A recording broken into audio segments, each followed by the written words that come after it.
Going live. And we're live. Bella, how are we doing today? Hi. Welcome, everyone. We're here a few minutes early. Bright and sunny San Francisco today. Thank you for joining us. You're in the right place. We have a couple minutes before we get started. Just wanted to welcome everyone. Get everyone in here. Get everyone comfortable, organized, set up, situated, much like I am here. If you have not gathered all your ingredients and tools, now would be a great time to do that. Just so you're set up and ready to cook along with us today. We're making gnocchi. I just saw AJ already. Shout out for AJ. Let's make some gnocchi. Yes, that's what we're here for today. If you're here thinking we're making calzones or pizza, you're early. That's next week. Next week is calzones and pizza. This week is gnocchi. Pasta, pizza, all the time. Yes, I love gluten, but who doesn't, right? Hi Daniel, hi John, hi Christopher, hi AJ. Hey, welcome. John, as always, welcome back. Christopher, Jason, Daniel, how's everyone doing today? Where's everyone from today? Let's get a little round off in the room. Shout off, round off? All around? Let's go all around. All around the world. All around the world. Where's everyone from? I know I saw people from all over the world signing up today, but I always like to hear it. I like to see who's actually here live. Because as always, these are recorded. So even if you're not here right now, you're going to be watching this, making gnocchi with me sometime in the future. Phoenix, Austin, Nashville. Yes. Tallahassee, Sacramento, Philly, SF, the Castro. Hey. Hey, what's up, Castro? Bay Area. The OC, Jersey, Massachusetts. Welcome, everyone. That's Bella, by the way, speaking in the background, in case you were wondering who's shouting out the chat room. If this is your first time, Tokyo in the mix. Welcome all the way. Good morning. Yes. Good morning from Tokyo. Or is it nighttime there? Is it late at night? They said good morning. They said good morning? Yes. All right. It's probably super early. I think like 5, 6 a.m. Tokyo time? Perhaps. Tomorrow? Are they a full day ahead of us, I imagine? They're in the future. They're in the future. Wow, that's so exciting. You're making pasta with us in the future. It's almost like Tenet, just way less confusing. I love seeing all these people from around the country and around the world because it makes you feel so connected to everyone. Oh, it's so good. Throughout the world. It's so great. Pasta and food, bringing people together from all around the world. And that's why I do this. AJ says, isn't carbonara gnocchi basically breakfast food? Yes. I mean, technically it is. You got kind of like your bacon, your eggs, and your potato. So... depending on where you are, I mean, that's kind of breakfast. Right. You know, just like if you eat nachos and you put lettuce on it, it's kind of a salad. Yeah. You know, you got your tomatoes, you got your onions, you got your meat, the chips or the croutons. Yeah. Salad. Salad, right? Carbonara gnocchi is breakfast, nachos are salad. I like how we're redefining the food pyramid here today. Yeah. How's everyone doing? Welcome if you're just joining us. You're in the right place. Thank you for being here. I'm excited if you can't tell. We're making gnocchi today, one of my favorite lessons to teach. I haven't done this for a very long time, right, Bella? Really long time. I think the first gnocchi round may have been like last April or so, one of the first virtual classes that I had taught as we were kind of figuring this all out and getting our footing. And I wanted to revisit it. You know, we've upgraded, we've done the 2 camera angles. We have a lot more people out there that want to learn about gnocchi. And rather than have people sign up for a recording of the class they did a long time ago, I wanted to do it again, refresh it, and do it 2 ways. So we're going to visit the 2 different schools of gnocchi today. The version I like to consider almost like the training wheel version, the one with eggs. And then the one for the gnocchi purists that are only potato and flour. That being said, shall we get started? It's 2 o'clock somewhere, right? It's 2 o'clock here. It's 2 o'clock here. No alarm today? No alarm. Perfect. Sometimes Bella's alarm goes off right as we are beginning, and that's a sign it's time to start. But I'm going to take the no alarm as a sign of it time to start today. So welcome, everyone. Thank you for being here. You're the reason why I get to do what I do, and I'm so thankful for every single one of you wanting to tune in from around the world to make pasta with me. I can't cook for people right now at the moment, so this is the closest thing that we get from being able to cook for others, is being able to cook with others and share my knowledge. And, you know, come into your homes. The closest thing I get to being in your home. So thank you for that, inviting us both in and spending the day with us. If this is your first time here, welcome. If it is not your first time here, some housekeeping notes that you probably already know. First of all, feel free to take photos, take pictures, take videos, post them all over social media. Don't forget to tag me. I want to see all of what you're doing. It is incredibly inspiring, and I'm not just saying that. It is inspiring to see everyone cooking my food all around because, you know, I don't actually get to cook for you. So it's almost like I am when you cook my food. And I love seeing it. So please don't forget to do that. And they say if you don't take a picture of the food before you eat it, it doesn't taste as good. I don't know if that's true, but I fall victim to that all the time. I like taking photos of my food, as you may very well see. If you need to stop or pause at any point, maybe you can't watch this class in real time and you got to run. That's okay. This turns into a recording after the fact. I'll resend out the link, so don't worry if you can't keep up. This is supposed to be stress-free, but it is somewhat of a cook-along. So don't worry. We're doing this together. We're here all the way through, start to finish. Bella's on the chat room today. I'm here. As always, she's here. If you have any questions throughout the process, I want this to be two ways. It's almost interactive. You're here for me. I am here for you. So any questions you have, whether it be about food, cooking, restaurants, I don't know, whatever it is, gnocchi, what's going on, throw those questions in the chat room. Bella's going to filter those and try to ask them at the point of the recipe that we're actually working on so we don't get too derailed or too off track. So if you have a question about the recipe that's later on in the recipe, hold that. Hold that thought, save it, pause it, and then press play with the question when that part comes to be. So that way we're not jumping all the way to the end if you somehow are already at the end right now. So, shall we get started? Yes. I think that covers everything, right? Yeah, absolutely. Can we start with one question? Yes. Already. Yes. Let's do it. What is it? I had some purple potatoes that I need to use, so I thought I'd see what happens with them today. Is there anything special you would suggest for that variety of potato? This comes from Julie. Hey, Julie. Julie's asking about purple potatoes. That would work great. Maybe, I don't know, it was a while ago I posted purple potato gnocchi. But I've done it. It works. It's wonderful. It's beautiful, vibrant.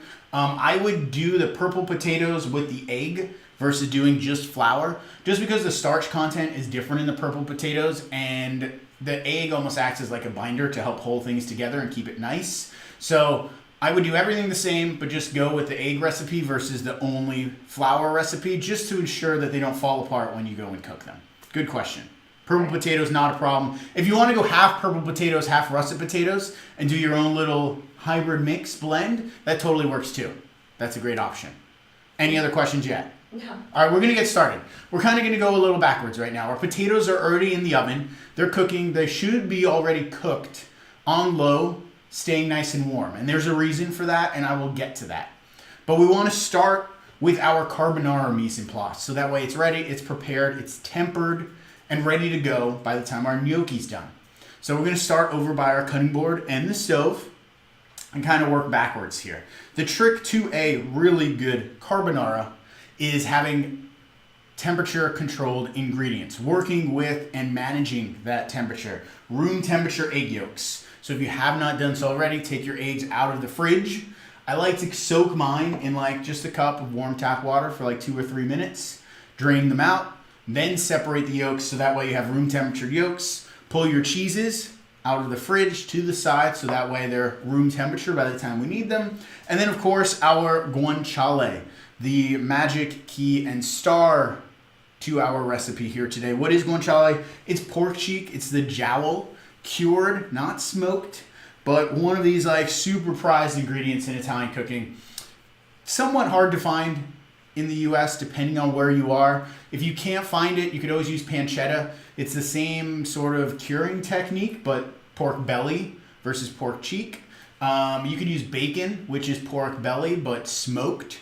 So pancetta is almost like the unsmoked bacon. You could also, use ham or any other type of like cured pork product. You could use salami if you really wanted to. I've even used pepperoni in a pinch. And that's, you want that porky kind of funky charcuterie kind of flavor here in this dish. Or if you're vegetarian, you can leave it out entirely. You can get some really nice meaty mushrooms roast those off so you'll get that nice texture and go that same route. So you have options here. You're not totally locked into doing guanciale. But what we have here is a nice thick slab of guanciale. I've gone ahead and already taken the skin off. I usually do that right when I get home so that way it's ready to go when I need it. If you want to look at this and see if you have skin on it, you'll see a separation, almost like a darker color line here at the top of the piece of pork. And that you can just peel off with your knife ever so carefully. Let me jump in close here. Now for the cutting.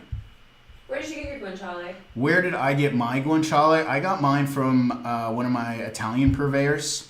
So I did not pick it up from here in the city. I got it like direct restaurant. But if you're here in San Francisco, I know like Molinari's carries guanciale. Luca's Deli over in the marina carries guanciale. If you look at like Italian deli, there's like a handful of them here. You'll be able to find guanciale. Whole Foods sometimes, rarely, depending on the one you're at and maybe the time of year, they'll occasionally have it. But any like, specialty butcher shop, Italian sort of deli, you'll be able to find a nice slab of guanciale, ideally not already sliced, so that you can cut it yourself.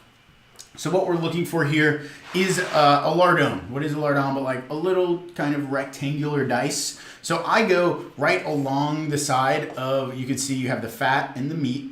This is the top of the cheek, the inside of the cheek. I'm just gonna come down and go about a 1/2 centimeter slice into strips. And if you're having a hard time doing this, you'd always refrigerate or partially freeze your guanciale if you see it's a little too soft or maybe a little too melty. But if you have a sharp knife, you shouldn't have too much of a problem doing this. And so now you have this about 1/2 centimeter thick strip of pork right here. Beautiful, nice kind of slab. Now we're just gonna turn it to cut in the other direction, and we're going to end up with what's called, the French would call a lardon. I don't know what that is in Italian, unfortunately. If anybody knows, drop it in the chat and Bella shout it out, please. I'm sorry, what? What a lardon cut is in Italian. I only know French knife cuts, but not Italian knife cuts, which is interesting. I wonder if it's the same. Super curious, never thought about it. Anyway, thinking out loud. Now you know what's going on in my brain. So now this direction you're going to go about the same. We're looking for about a 1/2 centimeter. So we end up with, and I'll show you once I get through these.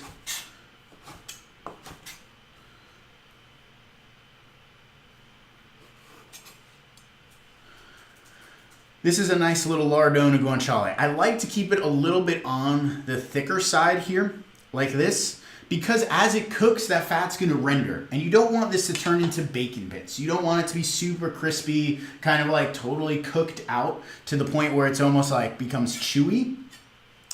What ends up happening is you want to cook this down where it almost becomes crispy on the outside, nice and golden, and then soft and tender on the center. I like to call it like medium rare to medium guanciale. I know that's not actually a thing. We're not talking like, steak temperature, but almost like you don't want it well done, but you also don't want it raw.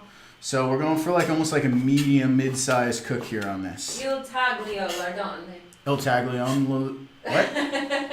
Il taglio. Lardone. Makes hand gesture like this. Il taglio. Thank you, Chris. I like that. Okay, so guanciale is sliced, and you can always do this in advance too. If you know you have a bunch of this to do, you get done early. You could have lardons in your fridge ready to go. I know if you buy in pancetta, you could often already buy it pre-sliced, somewhat similar to this. So that'll work in a case like this. Not a problem. We're gonna jump over to our stove now. I'm gonna go medium-sized saute pan, stainless steel, something heavy duty with nice thick bottom like this. We're gonna go medium heat here. We can adjust the temperature. We're gonna use our eyes and our ears and some visual cues to see if we need to go up or higher on our medium. And then if you're using pre-sliced pancetta, what's the best way to cut it? So if you're using pre-sliced pancetta, like you have almost like sandwich slices, I imagine, like deli meat slices, I would do the same thing where you kind of cut in one direction and then you go across in the other direction, so you end up with something still rectangular in shape. Just be more mindful if it's very thinly cut, it's going to cook much more quickly. So just something to be careful of. We're going to watch it. You're not just going to put it in the pan and go take a nap. Like you're going to stay here and we're going to actually cook, right? So cold pan, I just turned the pan on. and we're going to put all of our guanciale down in the bottom of the pan. So one of the tricks to cooking and rendering guanciale properly is starting with a colder pan. So then that way the heat of the pan and the guanciale come up together. I sometimes, depending on how I'm feeling, I'll add a little splash of olive oil in here, just like a teaspoon, just to kind of help things get started. And then I'll come in, just move everything around, make sure we're nice and even, one nice even layer. That's another trick to cooking guanciale. You don't want everything stacked up. You know, if maybe you're doing a lot of this or you have a small pan, you might have to do it in 2 batches. So that way everything has room to lay nice and evenly, so it cooks evenly in the pan. If everything's stacked up on top of each other, the stuff on the top is not going to render at the same speed as the stuff on the bottom. Give yourself some space. Don't overcrowd your pan. That really applies to a lot of things and not just guanciale. Question? Yes, what's the setting and temp on the pan again? I am on medium, about 270 degrees Fahrenheit. And then if you're working with bacon, do we do anything different to cut it? So bacon, you already have strips. You're just going to go in one direction, Lordone, so that way you end up with the rectangles. And you're going to do the same thing here, cold pan. Bring up the heat of the pan to medium with your bacon already in it. And you're going to cook it just a little less than the guanciale because it's sliced thinner. There's no way, I imagine, you're able to find bacon as thick cut as this. Maybe you have, in which case that's awesome. But if you're going with like that pre-sliced bacon that you would find at most grocery stores, this is what you're going to want to do. So, I just noticed I'm using these visual cues. I hear lots of hard sizzling coming from my pan. I just turned it down. So now I'm at like on the lower end of my medium. And that's a visual cue that you don't want this to happen very quickly. You want it to render out almost slowly so they turn translucent and then golden brown. If you're cooking your guanciale and you notice that all of a sudden it's browning before it's turning translucent, you're going too quickly. So another trick to cooking guanciale, and the reason these tricks matter is because a dish like carbonara is all in the details. There's like 4 ingredients in there. So it's really important you treat each individual ingredient with the right care and attention to detail, so that way you're pulling out the best that everything has to offer, and that way you'll have the best version of the final product. So our guanciale is rendering. Any questions thus far? So far, so good. That's great. So I'm just moving this around. I'm giving this nice little stir, watching the action level happening in the pan, making sure nothing's burning too quickly down on the bottom. And I still hear, my sizzle level is still kind of a little too high for me. I see it browning very quickly in here. You want to take a close-up look where we are. So we can see things are already browning rather quickly. It's not totally translucent, so I'm just going to let my pan cool ever so slightly before continuing my cook. So we're going to drop down to maybe like 250 degrees, which is still a medium. Like mine says saute, simmer, medium high, sear, but also the temperature on here. So I'm on 251. That's still considered a medium by these standards. And every stove is going to be different. You know, don't get caught up on medium, low, high. Adjust the knob to where you see what's happening in the pan is exactly what you want. So now I hear ever faint sizzle, almost like the guanciale is like singing in the pan, a little very faint sound. This is what you're looking for. Very delicate. Just start to smell nice and fragrant. Beautiful. Oh, I love it. The smell of guanciale. So good? It's like bacon, but better. Without the smoke, a little more funk, a lot more fat, nice little bit of chew to it. If you've never had guanciale, could be fun to try to seek it out the next time you're making a recipe like this, now that you know how to use it. While that is sizzling, sauteing, and rendering out, we can get started on our other component here for our carbonara, our egg mixture. So I have my 3 yolks. I like to do this in a large bowl, and everything we're going to bring over here, we're going to keep at room temperature till we're ready to use it. So like I said, this isn't something you would just pull straight from the fridge. You want room temperature ingredients all the way around. It'll make a difference in the end when we bring the sauce together. So yolks already separated in the bowl. Now I'm going to come in with my cheeses.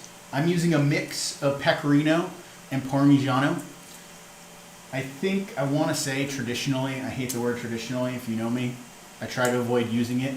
Classically, it's usually a dish made with only pecorino. I find pecorino to be very sharp sometimes. The guanciale is sharp, it's really salty. Pecorino sharp, it's really salty. So I like to cut it and get some of that nuttiness and sweetness that you would find in Parmigiano and go half and half.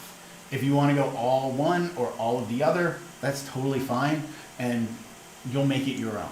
Yeah, if you know Joe, he says you're the cook in your kitchen. You know? Exactly. Find your own path. Don't focus on the recipe and freak out. Do what feels right. Okay? I want you all to have confidence. I believe in you. Believe in yourself, all right? I mean, I wouldn't recommend adding American cheese in there, but the Parmesan is great. Yes, this is not the time. If you went out and you found a really nice guanciale and you went through that little bit of effort, don't reach for the American. Save that for your eggs. Is it okay if the egg's cracked? If the yolks are cracked, yes.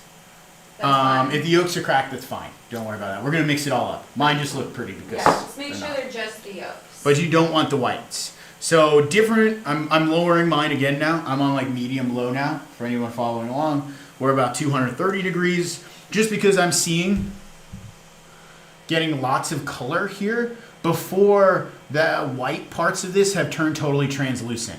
So I'm looking for the fat bits, that top outer part of the cheek, to almost turn translucent, render out their fat, and then the rest will start to turn crispy and golden. I don't want it to happen too quickly and brown so that it's not happening at an even rate. So we're watching, we're cooking, we're making those adjustments. Are you still on medium heat right now? I'm on medium low now. I moved to 230. Move to medium low heat. So we're on medium low 230. Now we're cheese. Cheese matters when you're making a sauce like this, something like carbonara, cacio e pepe. When you're working cheese into a hot pasta and you want a nice creamy emulsion, you ideally want to be grating your own cheese.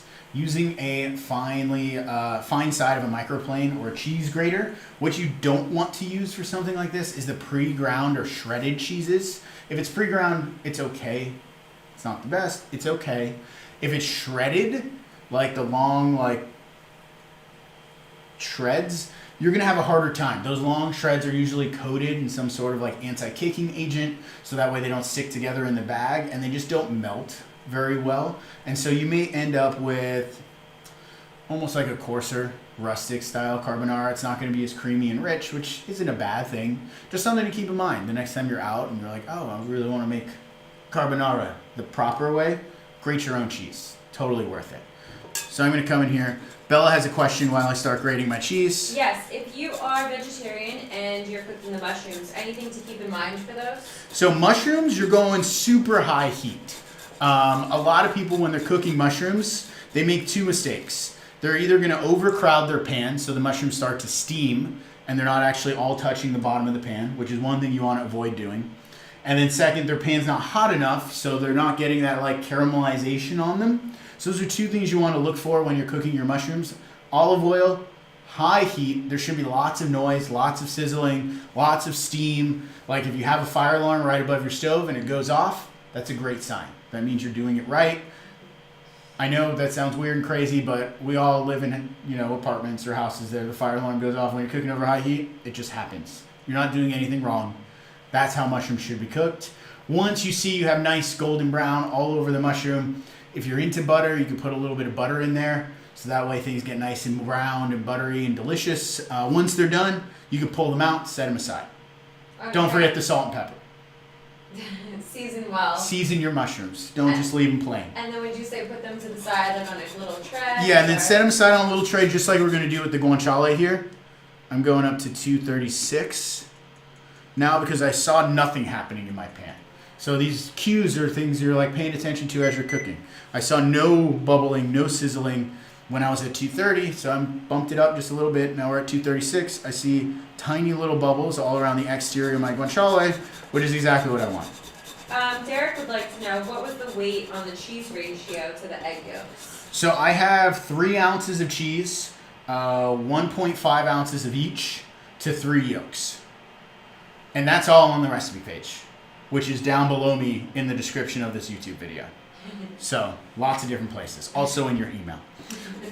So we're going all the cheese here, grated into the bowl, finely shredded, finely grated. This is going to make a difference when we try to bring everything together. Having everything almost like this like snowy powder versus having like a rock hard like shred. It's all in the details when you're talking about carbonara. Does anyone know where carbonara comes from? Maybe you don't. Maybe you do. I'm going to tell you anyway. That was a rhetorical question, by the way. It's interesting because I've looked it up many times. I've read a lot of different books and articles and things in Italian cooking, so I always want to know, where things come from, the history of it, how it kind of came to be. And carbonara is like one of those elusive ones. So it's this dish that has a couple of different origin stories, and they're both very different origin stories, and they both come at very different times in history. And so it's hard to narrow down which one is correct because one wasn't really written about in recipe format till about World War II, right after World War II. The earlier version, they say where it was being made much earlier, but it wasn't like published in a cookbook for whatever reason. The earlier version of this book is based on the carbonari, which is kind of like a slang term for the coal miners. So they say it's a coal miner's dish. The coal miners would come down from working in the mines all day. They'd be kind of like covered in soot and ash. And they would need a really heavy, hearty, really filling, kind of stick to your ribs sort of pasta dish for dinner. And they would use this. They would have their cheese. They would have their eggs. They would use their cured meat. And then the black pepper was kind of like something they added in there. And you see all these little black specks. And they would say, oh, that's from, falling off the sleeves or the arms of the coal miner into the dish. Or they were cooking it over coals. That then part of those coals would kind of fly up into the air and land up in the pan in the pasta. And you'd have this like black speckled pasta.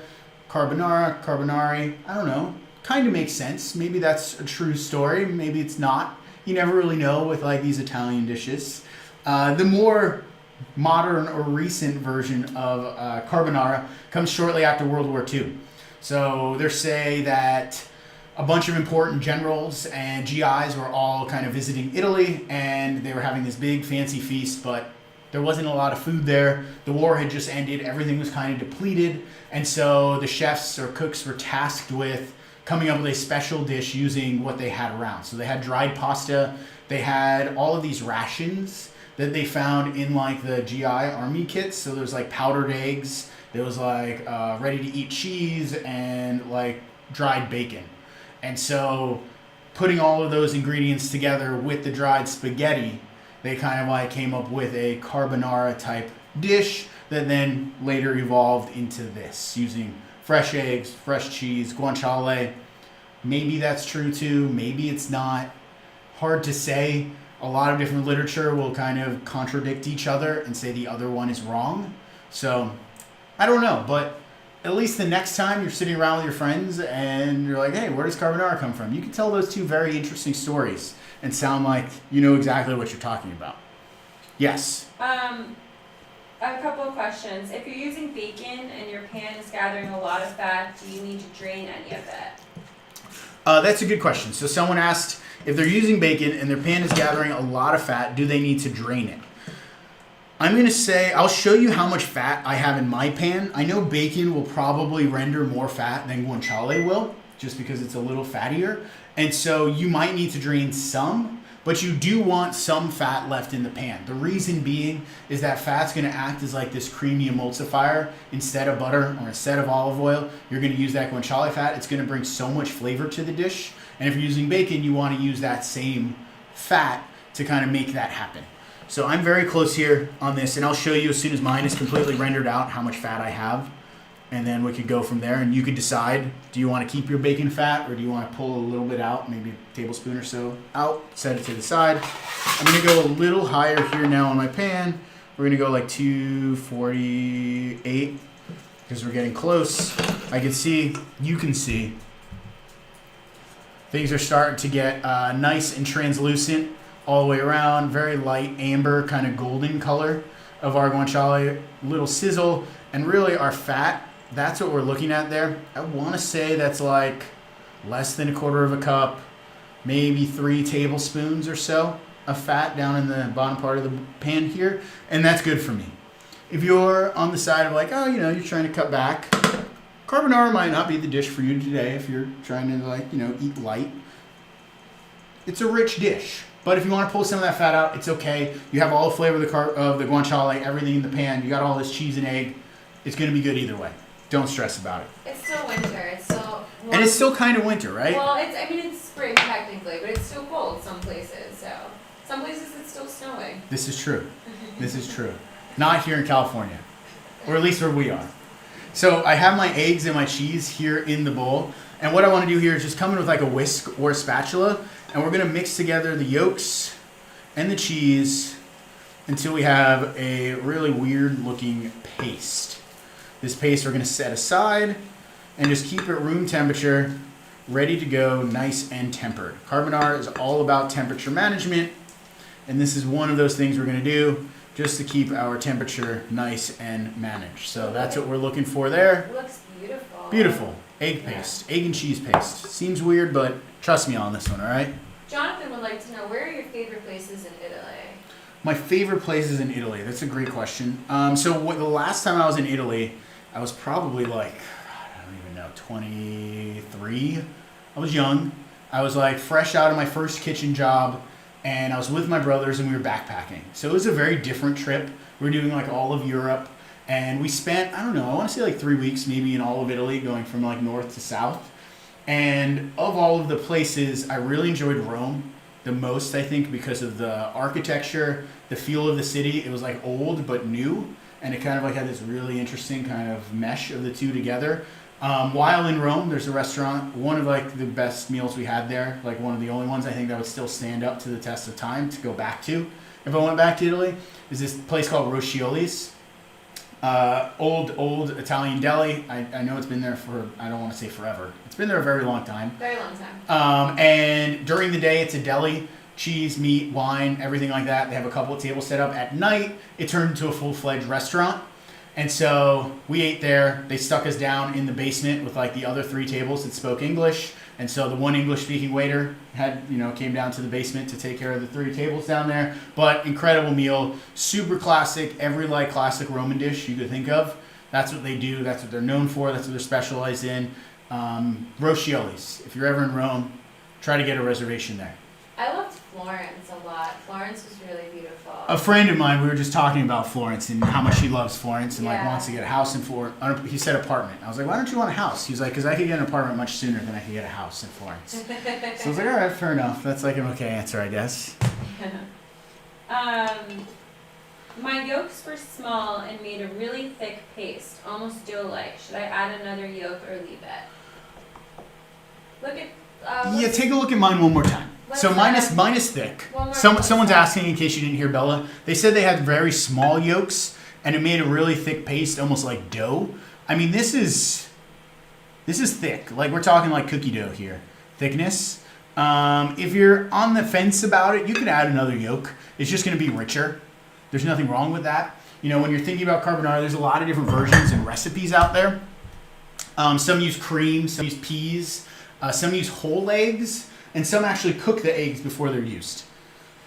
The reason I don't use cream is because I'm somewhat of a purist in that sense. I don't think it's needed. I don't think it's necessary, and it kind of takes it somewhere else. I don't like whole eggs because the whites are just adding water, and you'll end up with a saucier carbonara without any flavor. I'd rather use the starchy pasta water than the egg whites. And so I go for something really rich, something super yellow and vibrant like I had just done here.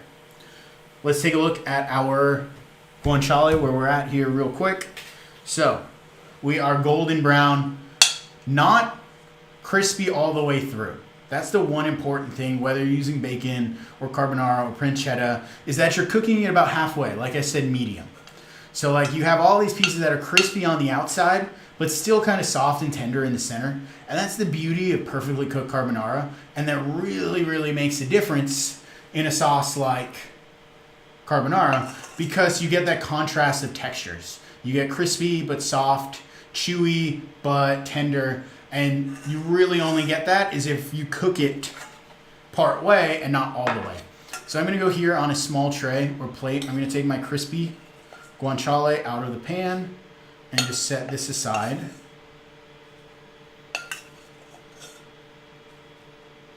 AJ says, my wife and I ate at Rossioli a few years ago. It was wonderful. The bucatini alla matriciana was a revelation. Revelation. Yes. You hear that? We were actually supposed to go to Italy this past fall before everything happened with COVID, but I think we're definitely... I think it's rescheduled for 2022. Yes. Fall 2022. Yes. We're doing a chef trip to Italy. We'd love to see everyone there. Here's a question from Josh. If your bacon is done, should you keep it in the turned off pan or lay it on paper towels? So bacon, pull out. I would not put it on paper towels. You want to keep the fat with the bacon. So leave some fat in the pan, pull the bacon out, just set it onto a plate, or your guanciale, or whatever it is, the pork product, your mushrooms, whatever it is you're using. Mm-hmm. You have all that extra fat in the pan. Turn your pan off. So we're off now, but still hot. Now we're going to come in with our coarsely cracked black pepper. So another kind of mainstay of carbonara is the black pepper. And using the residual heat of the fat we have in the pan here, we're going to toast all of those peppercorns we just cracked into the pan. So really nice and gently, just that carryover from the hot pan is going to open up the flavor of the pepper. It's going to become nice and fruity, spicy, really aromatic. If you've never had toasted black pepper, it's totally different than black pepper, just raw in that sense. Black pepper is one of those spices, they say you should always toast your spices before you grind them. If you haven't heard that, you should toast your spices before you grind them. But black pepper is one of the ones that really makes a huge difference between untoasted and toasted. So if you've never done it, try it. You'll never go back. And another question, very quickly. Chef, what do you think about white wine on the pork cheek? White wine on the pork cheek. Like in this recipe, I would not do that. Yeah, I just wouldn't. There's no white wine in carbonara. You could add white wine. You could still try to call it carbonara. I don't think the Italian police are going to come arrest you for that. But I wouldn't do it. It's a rich dish. The white wine's going to bring a lot of acidity. It's going to kind of like bump up the salt content in the dish. You could try. It's not for me. It's not for me. I don't want to tell anyone not to do anything, but that's not what I would do. That's not what Joe Sasto would do. We're done with our cutting board, by the way. We're just going to set this down here. We're going to talk about our potatoes before we go get them out of the oven. Mm-hmm. If there are any other questions about this, now's a good time to ask before all of that's set on the side and we focus on our gnocchi. And we know there's a little bit of a 30-second delay, so if you have questions and he's talking, we will definitely answer them. Yeah, we'll jump back. Don't worry. You're not left behind. As they come in. So, we're talking gnocchi, right? Gnocchi to me is pasta.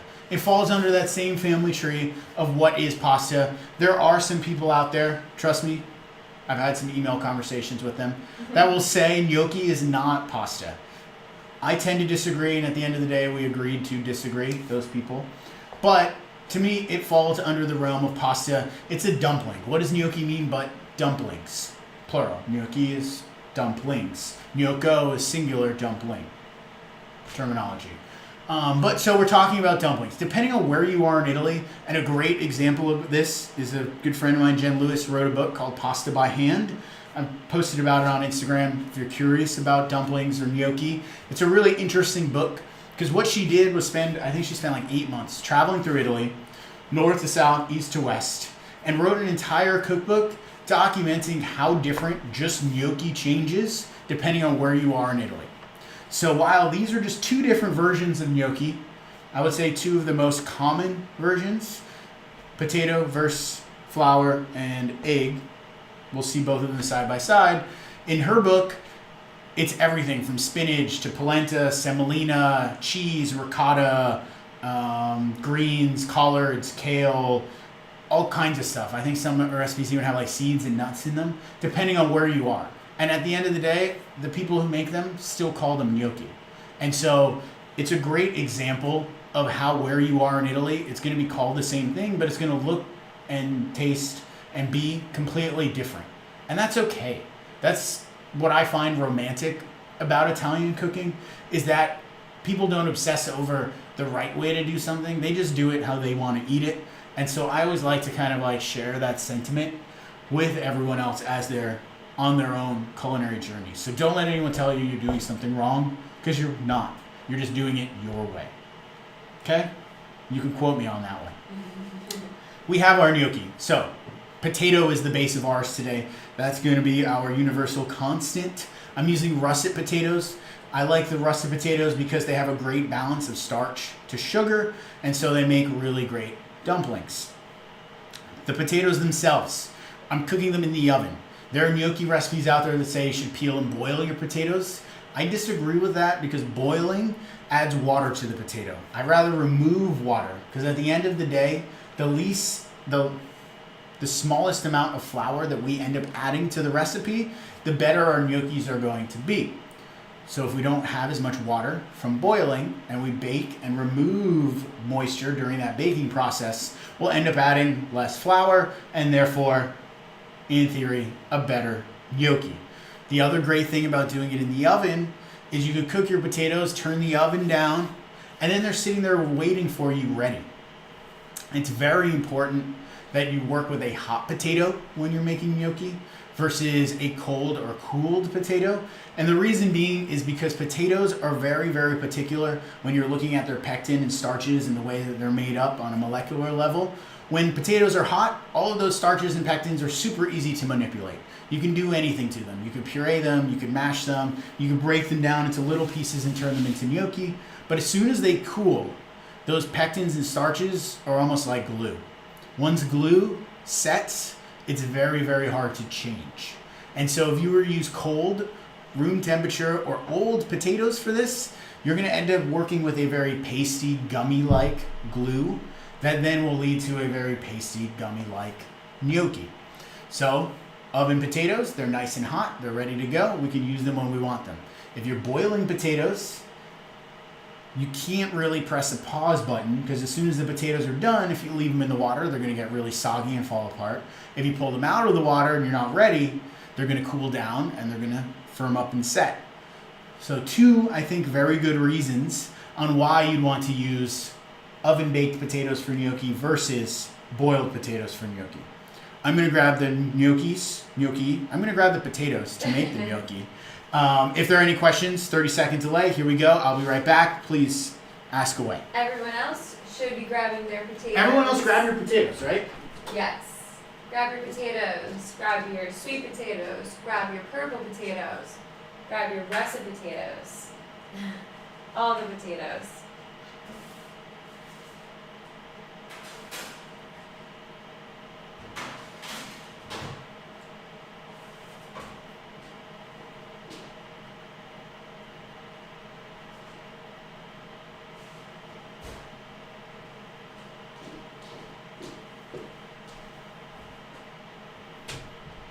Welcome back, Chef. All right, I'm back. That wasn't too long.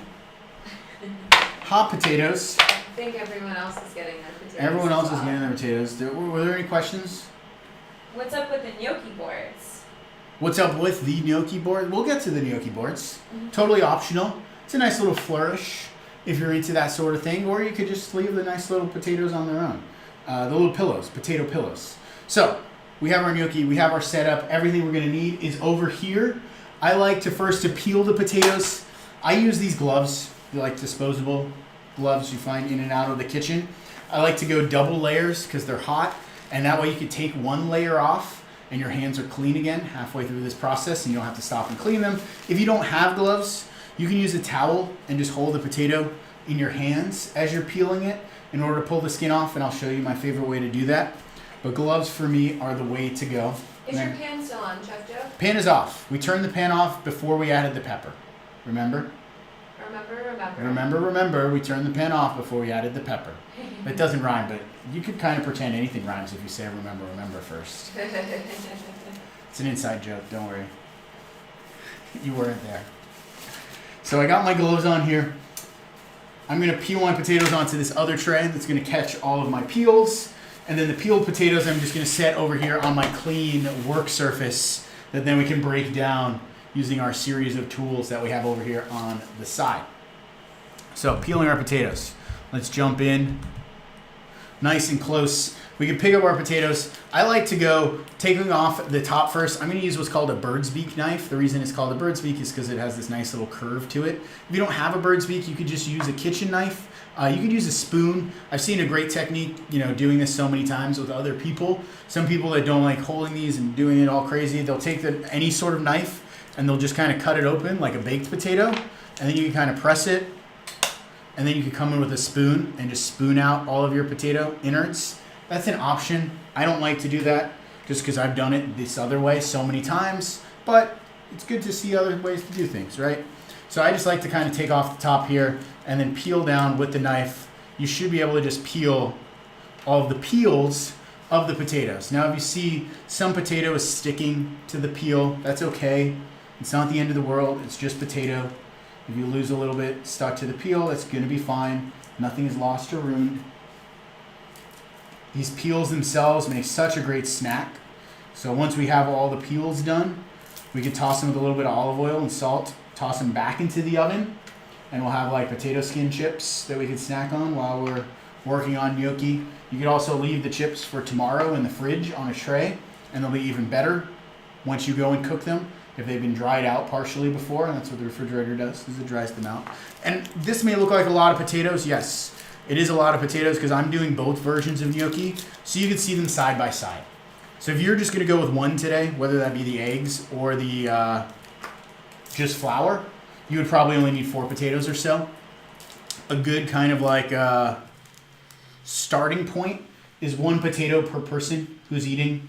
You could go like 1.5 potatoes per person if you want to be safe. 2 potatoes is plenty. And at the end of the day, it depends on the person that's eating, how much food is being served with it, the size of the potatoes. All these things make a difference. So don't get caught up on serving sizes. I try not to. I don't like to tell people how much to eat. I don't like people to tell me how much to eat. And so I avoid that conversation whenever possible. Same here, because it's like, wait, what is a serving size to someone who... Yeah, I'm not a nutritionist. If it's my only meal I'm eating that day, I was really busy, I'm probably going to eat more than what someone would consider 1 serving. Yeah. Versus if this is 1 course of a very large meal... Out of your 24 courses... Then it would be a much smaller serving size. Yes. And so I think people spend way too much time on blogs getting caught up on serving sizes. So I'm going here, potatoes on the side, avoiding the heat the best I can. My hands are pretty used to heat. You can see here, as I'm breaking up the potatoes, moving to the side, there's lots of steam coming off of them. That's a great thing. All of that steam is a sign that we're losing more moisture to the air. What does that mean? We're going to have to add less flour to our potatoes to bring it all together. All very, very good things here. So do be careful when working with hot potatoes. Do be careful. Hot potatoes, they need to be hot to make proper gnocchi, but don't burn yourself at the same time. And they're going to be delicious, and it's worth it. It's totally worth it. And someone once asked me, can we peel these before baking them? You can to an extent. What ends up happening sometimes if you peel potatoes before you bake them, they almost form a second skin on the outside. And so that'll add almost unwanted texture to your gnocchi and then to your dough, where depending on how refined you're trying to be, may or may not be the desired outcome. So something to keep in mind. I don't think this is too hard to kind of just scoop the potato flesh out and peel the peels back in order to do it this way. But do what feels right. Do what feels right. So last potato here, 8 potatoes down. Last one. Potatoes are not one of my favorite ingredients, believe it or not, but when I'm making gnocchi is one of the few times I always gravitate towards eating potatoes. Because I don't really consider gnocchi potato for some reason. It's pasta. Question. Yes, Lauren would like to know, I'm using a combo of russet and Yukon Golds. Do I have to peel the baby Yukons? You have to peel everything. All potatoes. All the potatoes need to be peeled, Lauren. Sorry if they're little babies. You could leave the skins on them if you're using something like this food mill here. The food mill should do a good job of catching the skins and just pushing the potatoes through the bottom. Same sort of thing. It's like peeling your potatoes before. You're going to get that little thin baby skin on it. which depending on how refined you want your final product to be, may or may not be a bad thing to leave the skins on. I've never done it that way. Not to say you can't, I just don't. A couple more questions. Katie says, my potatoes have cooled. Thought we were starting with them and turned off the oven. Should I heat them back up? At the beginning, you had said to keep your potatoes warm. So I'm sorry if you missed that. Yeah. You heat them up partially, but it's kind of that same thing. Once they've cooled, they're cooled. You'll be fine. It's not going to be the worst gnocchi, but it's also not going to be the same process that we have going on here. I've seen recipes, I've seen chefs, I know restaurants do it that way. They'll cook the potatoes the night before, let them cool, and they're just easier to do the next day. So it's not like you're the first person in the world that's going to use cold potatoes or cool potatoes. So I'm sorry if you missed that at the beginning. Take a mental note for next time. They're still going to be good. Heating them up is not going to redo that starch pectin chain. So I would just go with it and see what happens. Yeah. That's what I would do. Just for next time? Experiments. There's nothing wrong with experiments. Yes. Gianna wants to know, what temperature do we put the potato skins back in the oven and for how long? So potato skins, toss it with a little olive oil, maybe crack a black pepper, a little bit of salt, spread them out on a tray. Back in the oven, I want to say like 375, maybe 5 to 8 minutes. Take a look at them. And you're looking for just like golden brown, sizzly, crispy, delicious. And you got like ultimate rustic, thick cut potato chips. That'll make a delicious little snack while we work on the rest of our dough. Sally wants to know, can you cook the potatoes in a microwave? You could cook potatoes in the microwave. I haven't tried it. I mean, I've cooked a potato in a microwave before in my life. I haven't tried it for gnocchi. It would work. You do cook off some steam. There's no reason why it wouldn't work. It's an option, yeah. If you're familiar with using your microwave more than your oven and you want to cook your potatoes in there, 1000%. Go for it. Maybe poke some holes in them too, so that way the steam gets released even more so.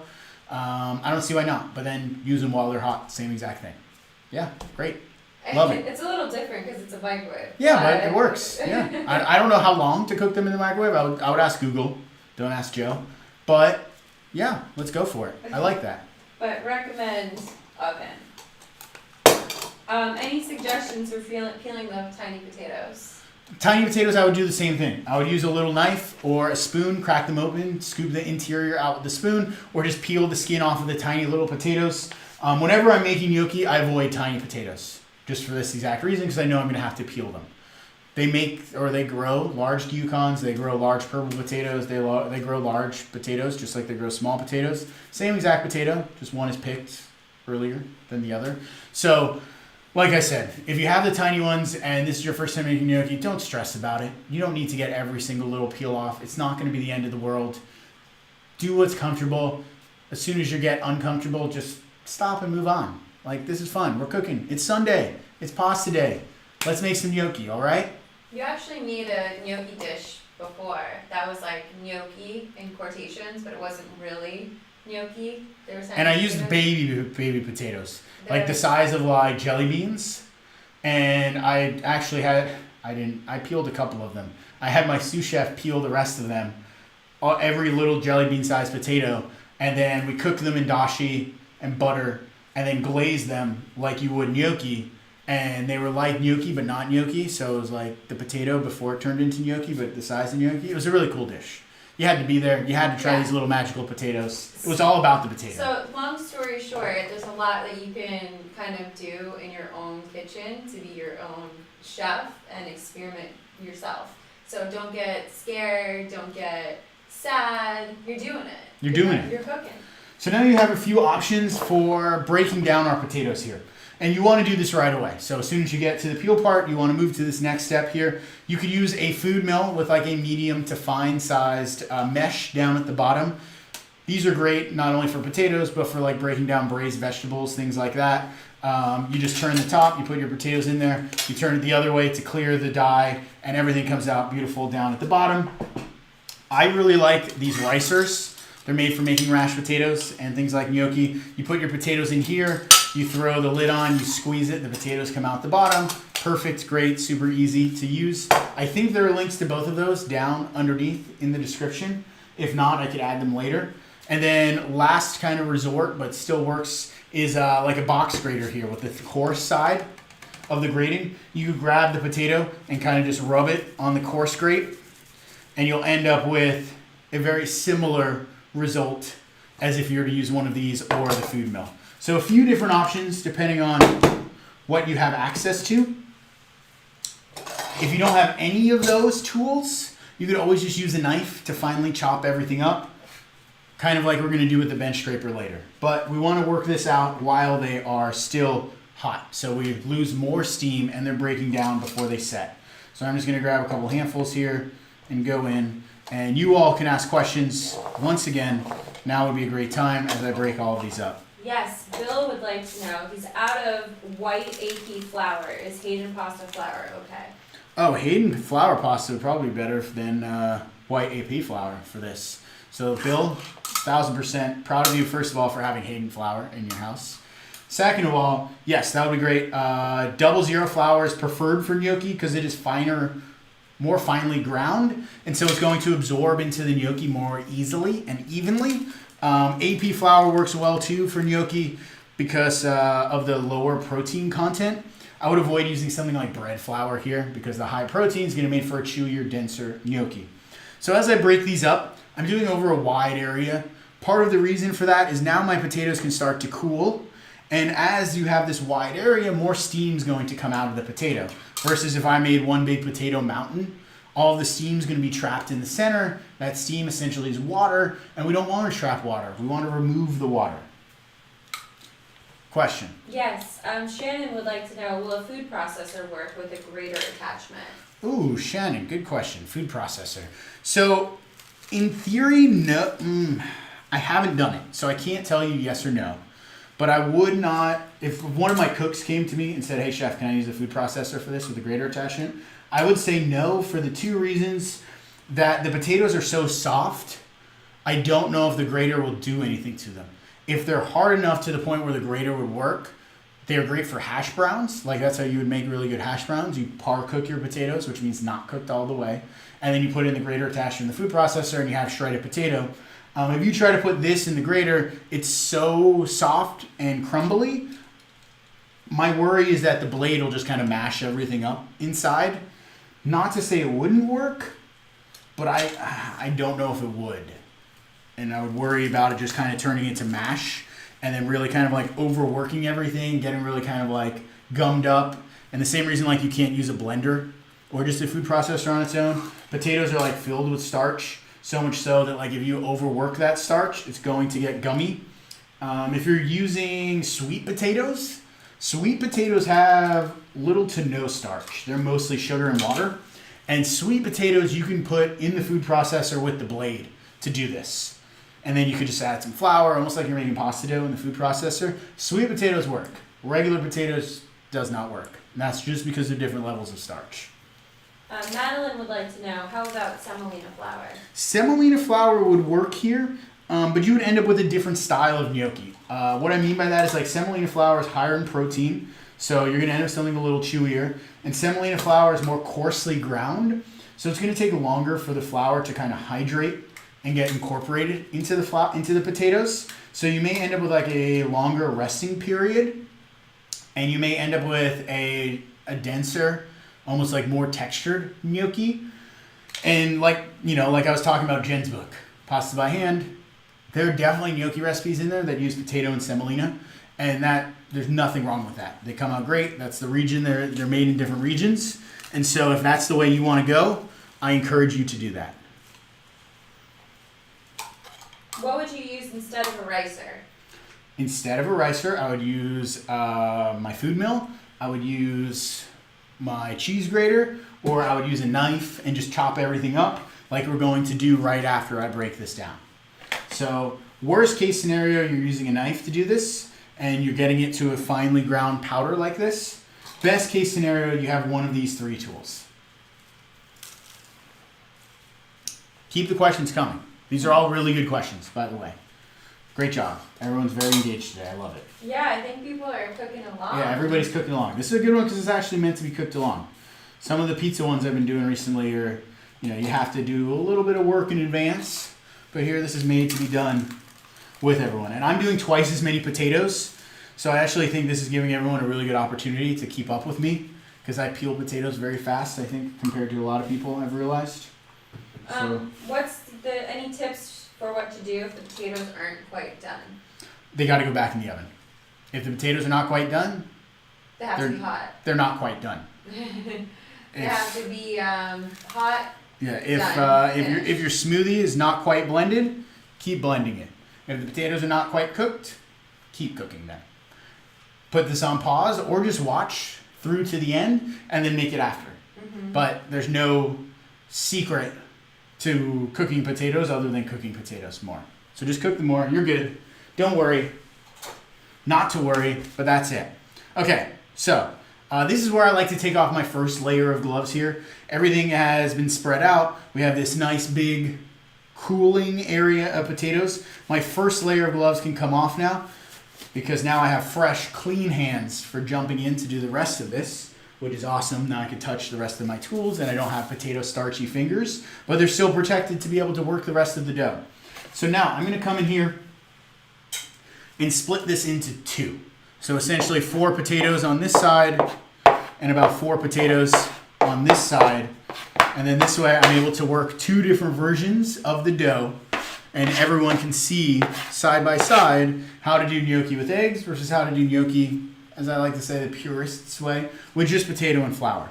Because if you've ever talked to chefs about gnocchi, you'll know it is a highly debated topic, whether or not you add eggs to the gnocchi. And the way I like to think of it is, for me, the eggs are almost like a pair of training wheels when you're riding your bike. If you don't add enough flour to just flour potato gnocchi, they'll fall apart when you go to cook them, which you just spent all of this time, all of this work, and all of this effort. And without those eggs to act as almost like the binder or the glue, they'll just disintegrate and you'll end up with a big pot of potato soup, which obviously is not what you were trying to make. The eggs, on the other hand, are a great set of training wheels. They're almost like an insurance policy that your gnocchi is going to stay together, that is not going to fall apart when you go to boil them, and then that way you end up with something that you can eat. If you want to do 2 side by side and compare and contrast, I highly encourage that. If you don't, and maybe next time you want to try it with just the flour, this time you're going to do it with just the egg, that's another great option as well. If it's your first time doing this and you're only going to do one, I'd go with the egg. And then that way you're almost guaranteed to not have any mistakes. So I'm going to do egg over here first, then I'm going to go into my flour potato gnocchi on this side. Yes, I'll do that. So we're going to go eggs first. Rather than put my eggs right onto the potatoes, I'm going to break them into a small bowl first. And the reason I'm doing that is so that way I can mix up the eggs, make sure they're homogeneous and equally dispersed before they go onto the potatoes. Because now our goal at this point of the process is to handle the potatoes as little as possible. The more we work the potatoes, the more of a chance we're going to kind of stress out those starches and turn it into a very sticky, gummy mess versus a nice, soft, supple dough. So I'll show you as this comes together. You're going to watch it happen in real time. There's no swaps or switcheroos here. We're actually cooking. We're going to go eggs fully beaten up, so that way they're already partially mixed.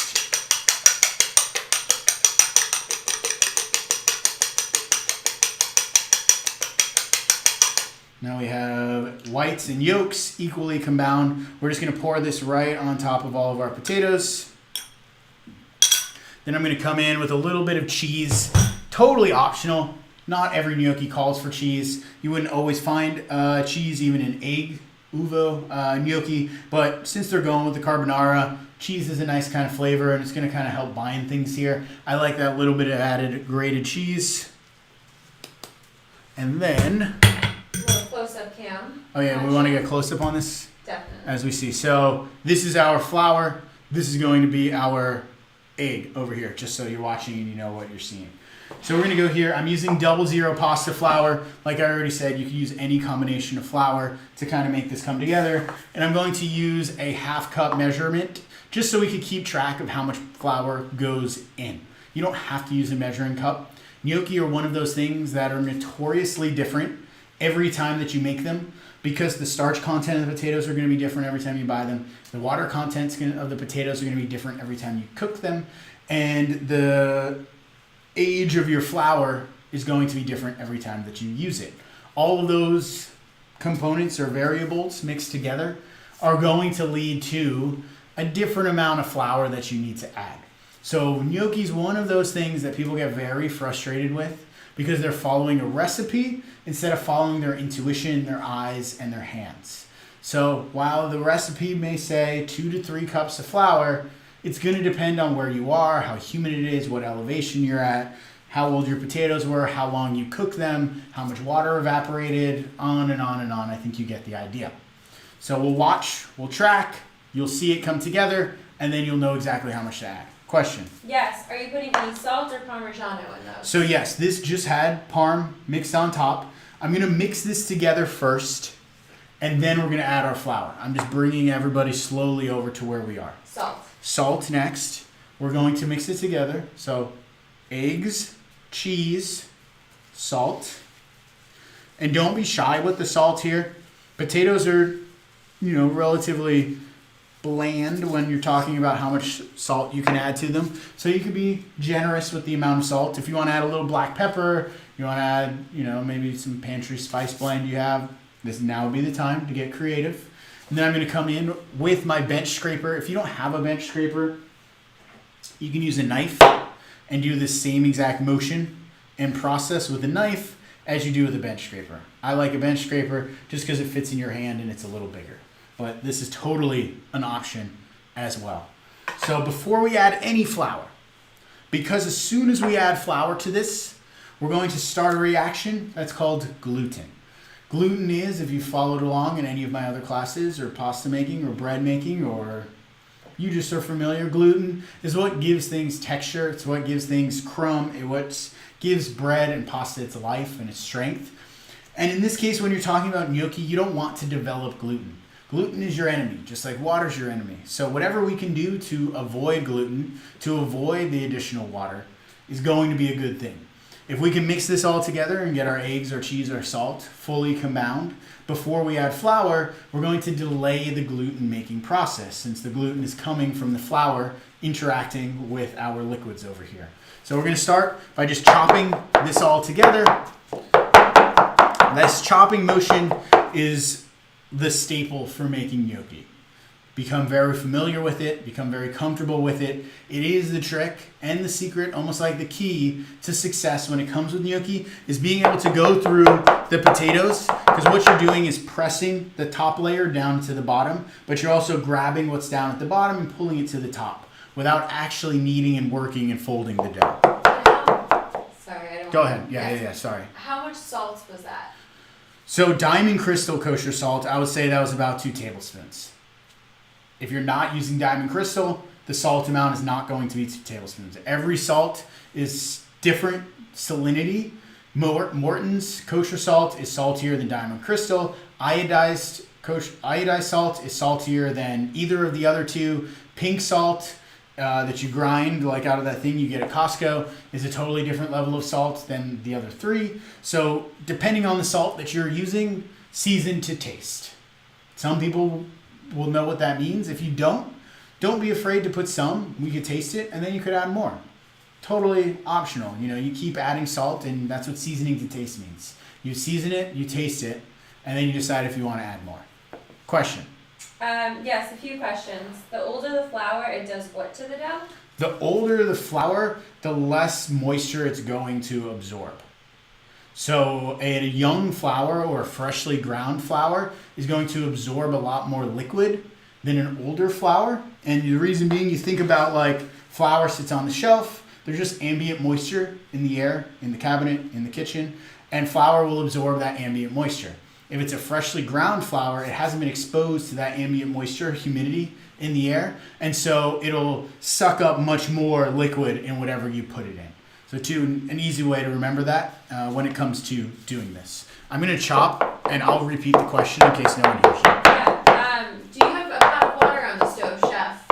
A pot of water? I do, but we can go ahead and do that. I wasn't going to get the water on because I didn't want it to boil away. If you're worried about your stove coming to a boil, now would be a good time to go get a pot of water on. It doesn't need to be giant. A 4-quart pot is usually enough room. I like to put a lid on it and keep it on low so it's ready to go. A better time if your stove comes to a boil really quickly, once your dough is made, then we could go and put the water on. But I like to do this first because our potatoes are hot. I don't want to walk away from this until my dough comes together. Great. Thank you, whoever asked, though. Good thinking to the future. So, coming together, we're folding, we're chopping, and another great reason this bench scraper works well is because you're able to reach underneath and grab everything from the bottom, chop and turn and press. And you can watch the egg become incorporated into the potatoes. You see the yellow, and the yellow slowly starts to disappear, and it becomes more homogeneous and almost like this big sticky potatoy paste, which is exactly what we're trying to make here. So I'm just trying to keep this separate from my other potatoes I have over here on the side. I'm just going to spread this back out. I can see all of my eggs are now equally and evenly combined into my potato mash. Now I can come in with my measuring cup, and we're just going to add the flour in increments.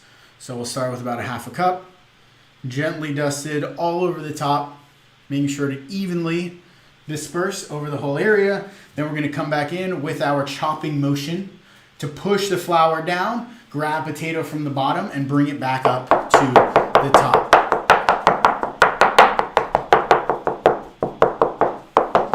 Madeline wants to know, so do you want fresh flour or older or newer? I always like to think of wheat as a vegetable. You always want the freshest flour possible. Old flour is old. Why would you ever want to use old vegetables to make soup or anything? Why would you want to use old wheat to make cake or to make pasta? So I always try to get the freshest flour I can. I really like Hayden Flour Mills in Arizona. They ship nationwide. So if you're familiar with them, you know exactly what I'm talking about. If not, you can find a link probably on Instagram. Hayden Flour Mills does all different varieties of heirloom grains of flour. Arizona is a great climate. It's a desert for growing wheat, hence turning that into flour. If you've never had freshly ground flour, the flavor is unreal. People forget that flour just loses that flavor over time sitting ground in a bag somewhere. So it's a completely different ingredient when you start talking about and using fresh wheat. Something I'm very passionate about and I could talk for a very long time about. But I always like to think fresh is best. So you can see here what I'm doing just so nobody gets lost. I'm chopping and turning and scraping from the bottom, kind of folding and mixing without actually pressing. We're not pressing yet into this because as soon as you start pressing, then you're kneading the dough mix. And we don't want to knead. We want to leave the gluten forming till the last minute if possible. So just pulling down my bench scraper, that first half a cup of flour is pretty much all compound. You don't really see it anymore. There's no white spots. So I'm going to come in with my second half a cup here. And I'm just talking out loud using half a cup, so you know exactly what's happening here. 4 potatoes, 2 eggs, quarter cup of cheese, just like the recipe says. And we'll see exactly how much flour I needed for my version. But don't get caught on that, because if your potatoes were a little wetter than mine or a little drier than mine, maybe you need a little more or maybe you need a little less. So that's what we're watching for here. Chopping, chopping, chopping. Everything is starting to get all pebbly. You can see almost like all these little pebbly chunks. If you've ever made pie dough, it's very similar to the butter cutting process, to where you cut the butter into the flour. It's almost like we're cutting the flour into the potatoes. So I'm grabbing, I'm folding, I'm turning.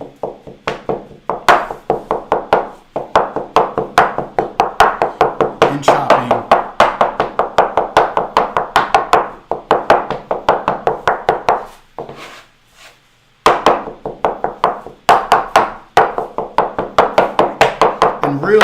important you take the time to break this up into these little pebbles, because what we're doing is evenly incorporating the flour and working it into the dough without actually kneading the dough. So it's this technique. They've done it in Italy. You first saw it in like New York City in the 50s or so when the Italian restaurants started popping up around here. And then it became a staple across the country here as the way for making gnocchi, just like they do in Italy. Prior to that, people were not chopping and cutting like this. So it's a relatively new technique, which is interesting. Something that's been done in Italy for, over 100 years. Very new to the States here. What texture are we going for? So we're looking for here, I just added my third, half a cup, by the way, in case anyone missed that. So we're up to 1.5 cups. Things are starting to get dry. Like I can see flour down here on the bottom of the cutting board. Things are nice and crumbly. So now I'm going to start grabbing everything and pressing it together, almost like a dough. So now this is the part, as I see flour actually starting to accumulate, is a sign that I can almost start to bring this together with my hands. And I'm going to switch away from my bench scraper and very gently press and kind of fold and press and fold. And so I'm not really looking to knead the dough and develop strength. I'm just trying to bring the dough together so that way I actually have a nice, smooth, homogeneous dough. Don't be afraid to come in here and help scrape off your cutting board. And now the next question before anybody asks it. If you run into the position where you have incredibly sticky hands and there's potato everywhere and you're like, oh my gosh, what's happening? Way too sticky. I can't tell what's going on. Take a moment and pause. Go clean off your hands. Scrape as much potato as you can off. Wash, dry your hands, and then come back to it. There's kind of this unwritten Murphy's Law when it comes to baking and using doughs and flours. Is stickiness attracts stickiness. And if you have sticky clumps all over your fingers and you're trying to get it off, you're just going to continue kind of building upon that stickiness and it'll never go away. So instead, kind of hit pause, reset, clean up, add a little more flour, and then go back into mixing and kneading. And then you'll find yourself in a position where things are not sticking to your hands. Even if I didn't have gloves, they're not sticking to your hands, and you'll be able to much more easily work your dough. What you're looking for here is almost like biscuit dough. That's the closest thing I've been able to describe. This too, if you're not familiar with gnocchi dough, you're looking for a biscuit dough. This is not like by any means smooth. Like you still see the texture of potato in there, but it has come together. You can pick it up. I'm able to hold it and manipulate it. If I press my finger into it, it leaves a little bit of a dimple. If it bounces all the way back, that means you developed a lot of gluten and you're gonna need to let this rest before using it. If it doesn't bounce back, that's a great sign. Sorry, I have flour in my nose. I feel like I'm about to sneeze. And this is not falling apart. Like it's not crumbling in my hands. It's not sticking to anything. So this is exactly what we're looking for here. Just brought together, not really needed, nice and soft, beautiful gnocchi dough. So I'm just going to scrape down my area here and give myself a little bit of a landing zone. I'm going to take a little more flour here, dust down on the bottom, place my gnocchi ball on top, then I'm going to dust flour on top, and don't be shy here, okay? It's important. You'll see why later, but a good amount of flour on the bottom, good amount of flour on the top. Makes a difference when we go to roll everything out.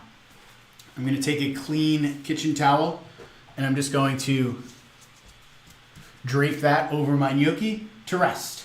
That'll be ready in about 10-15 minutes or so.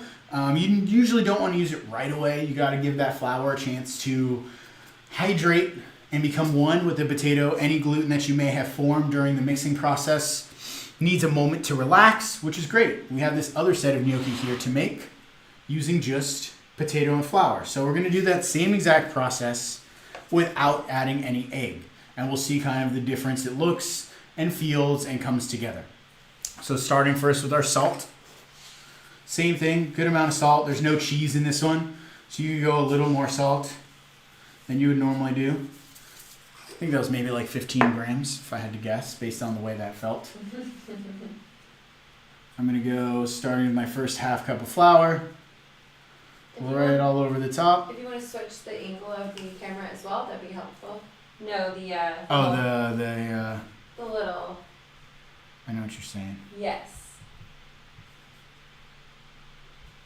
Thanks, Chef. Better, more better, always improving.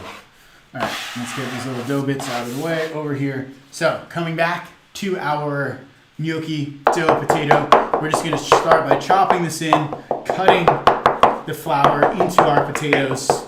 So we're not developing gluten, but we're working flour into the mix. So it's very crumbly, it's very dry.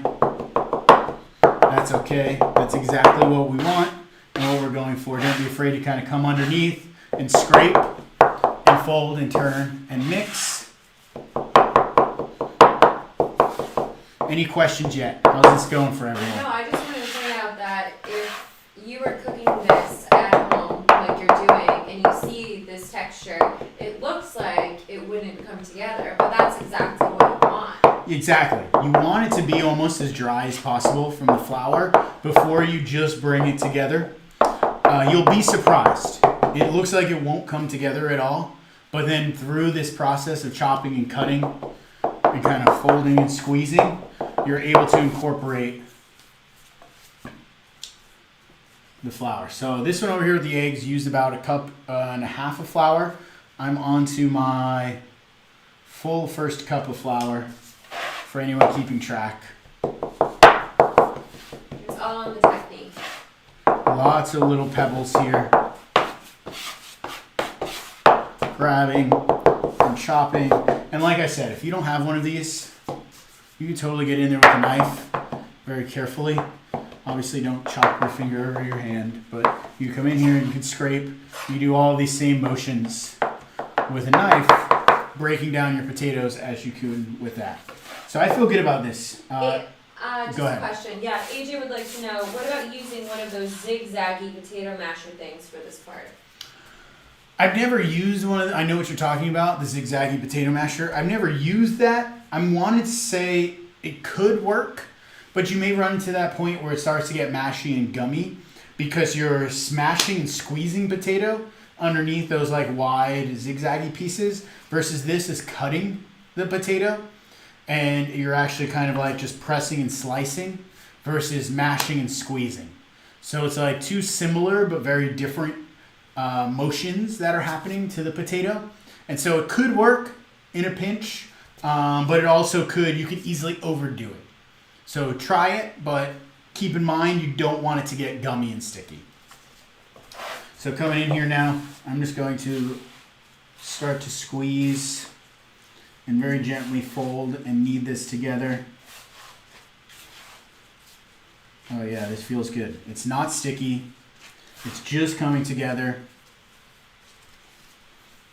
I'm gonna go a little bit more flour, just because I could see as I'm like grabbing this, it's like still kind of cracking and falling apart.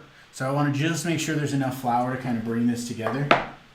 So another, I'd say quarter of a cup, tiny little bit. I'm just gonna chop that in just to make sure all that flour gets worked in evenly. But it looks very dough-like. It's almost like a shortbread cookie. If you've ever made one of those, maybe you made more shortbread cookies than you have biscuits, but all in that same sort of family of like a dough. You just want to work till it comes together, but not overwork to the point where it becomes hard to manipulate. So grabbing, pressing, folding, just squeezing, kind of like a very gentle knead. Like I'm not using the heel of my hand driving it into the dough. I'm kind of very gently squeezing, folding back over itself, and just kind of squeezing, almost like a little baby bread loaf or something like that. You know, not at all like a pasta dough ball. Are you working on a plywood work surface? This is maple wood, but it is it's like a slab, like a little 4 feet by 2 feet slab of maple. I think it's like maybe like 3/4 of an inch thick. Picked this up at the hardware store. what did I do to it? Oh, I just sanded it down and lost my train of thought. Picked this up at the hardware store, sanded it down, rubbed like a layer of mineral oil onto it, wiped it up, and I keep this like standing upright next to my pasta table anytime I want to make pasta. I have a nice piece of wood ready to use. I like wood because it's porous. People forget that like the pasta making process is something that like osmosis happens. And so you want that exchange between the wood and the dough. So that way it like kind of sucks away any extra moisture. It almost creates this like natural non-stick surface. Where if you were to like do this on like marble or tile or something like that, there's no exchange of moisture. Marble and tile is completely sealed. And so you may find yourself where it's a little stickier. You may need to use a little more flour. Things are just a little different. And that's all just because of the surface that you're working on. So keep that in mind whenever you're making pasta, that the surface does make a difference. Yeah, even making bread, does it make a difference or? Bread less so. Pasta, Bread less so. Pasta always. more so because there's more of like that kneading and shaping and sheeting and squeezing and pressing. Where bread, a lot of that happens internally in the bread. And so like the surface is a lot less important than when you're making a pasta. So I have my second dough ball here, ready to go. Nice, round, solid, steady, and sturdy. I'm going to do the same thing up here. Give myself a little bit of a landing zone. Nice scoop of flour down on the bottom. Dough on top. Scoop of flour on top. I'm just going to take my towel here, rotate, and there it's not big enough to go all the way across. I have another towel. So we'll go now here, covered, perfect. 2 dough balls of pasta ready to go. I'm gonna just give myself a little bit of room, do a little cleanup and reset, and then we'll turn these into gnocchi. So this one's resting, this one's ready to go. And we just gotta make some space.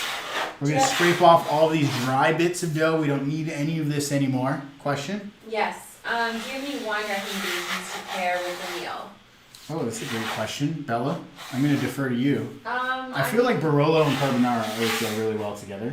it's pretty rich. Super rich. You want to go, if you want something, lighter, I think... Wine is really personal to me. I mean, you could really go anything kind of to opposite to balance out the richness of the dish, or you could pair well with a rich wine. So it's just really all about your personal preferences. I think something bubbly would be really nice to kind of like... Lambrusco would be great. Lambrusco or even like a sparkling white would be awesome because it kind of like will then balance all of that like rich, cheesy, sharp notes with something like effervescent, fruity, floral, or you kind of go the other end where you want something really heavy to go with the heavy dish.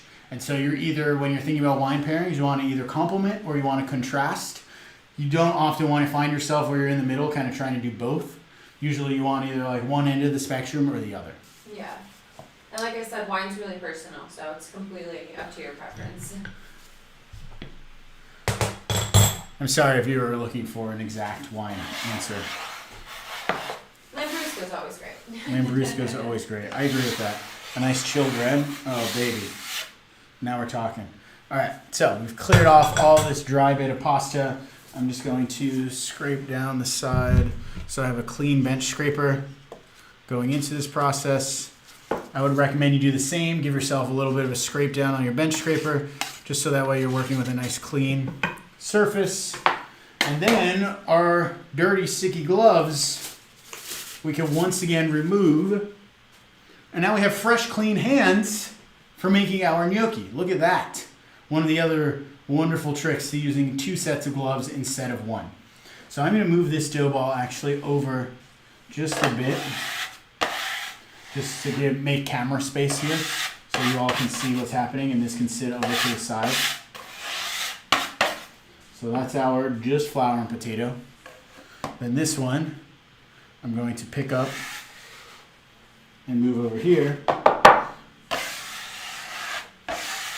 This is our flour and egg dough. And then now I have this big open workspace here in the middle so we can get into the rolling process. How are we feeling? I feel good. We just made gnocchi dough, start to finish, ready to turn into our little dumplings, our beautiful little pieces of pasta. And then carbonara. And then carbonara. So we're looking good, right? Yes? All right. I feel really good about this. So starting, I like to just do this a little bit at a time, leaving part of it covered, pulling off what I need. You could pre-cut this up into pieces and kind of divide it out so you have all even pieces. I don't think that's necessary. I just like to cut off a nice slab, grab my dough, and then you'll see here why it's important that we flour the top and the bottom of our dough before we put it to rest. As we cut our dough, we'll see it's still kind of sticky here in the center. You kind of see the texture of the potato, our dough, but all on the outside is evenly covered in flour. And so as we go to roll this out into a snake, we're not going to have to dust our work surface with flour because we already have a nice amount of flour on the exterior of our dough that's then going to naturally coat our work surface. If you did not put enough flour on the top and bottom before you set it to rest, you may need some extra flour down onto your work surface before you start kneading. So we're going to go in here. I'm going to just use this inner part of my top of my palm where my fingertips come down, starting in the center and just using the weight of my hands. I'm just going to roll this back and forth, very gently pressing it outwards, trying to keep it as even as possible. One way to do that is think of the dough focused in the center and work your way out towards the edges. I don't like to work on one end and go across. I feel like you end up then using more of the upper part of your fingers. The dough becomes very kind of like valleys and peaks, versus if you use this flat part of your hand, you end up with a more flat piece of dough that then you're more evenly able to control the size and shape. What you're looking for here is an even thickness all the way through. The length is not as important. Depending on how much dough you grabbed off your ball will determine the length of your dough here. So, makes sense? What we do want is a nice even length all the way across. This is about the size of my index finger in width. We're looking at a little less than an inch. I want to say like 3/4 of an inch or 2 centimeters for anyone keeping track. I think it's a really great starting point for gnocchi. You could go bigger, you could go thicker, you could go smaller. Totally up to you. There's no right or wrong when you're talking here. Just even all the way across is the one thing you want. I'm going to press this up here on my work surface. I'm going to grab another piece of dough. Come over here.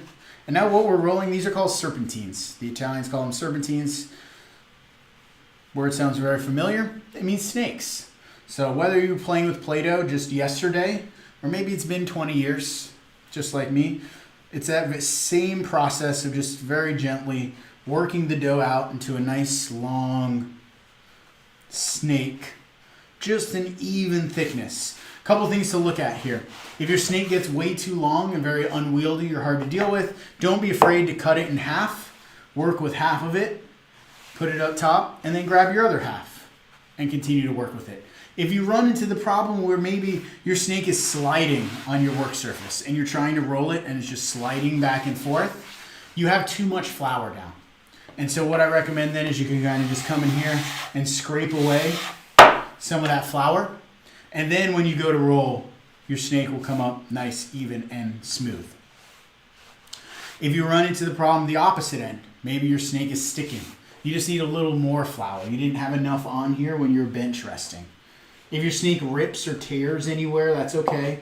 Just try to press it back together or work with 2 different lengths of your snake. That's fine. So AJ wants to know, if I'm going to be freezing some portions, what are your strategies for that? Great question.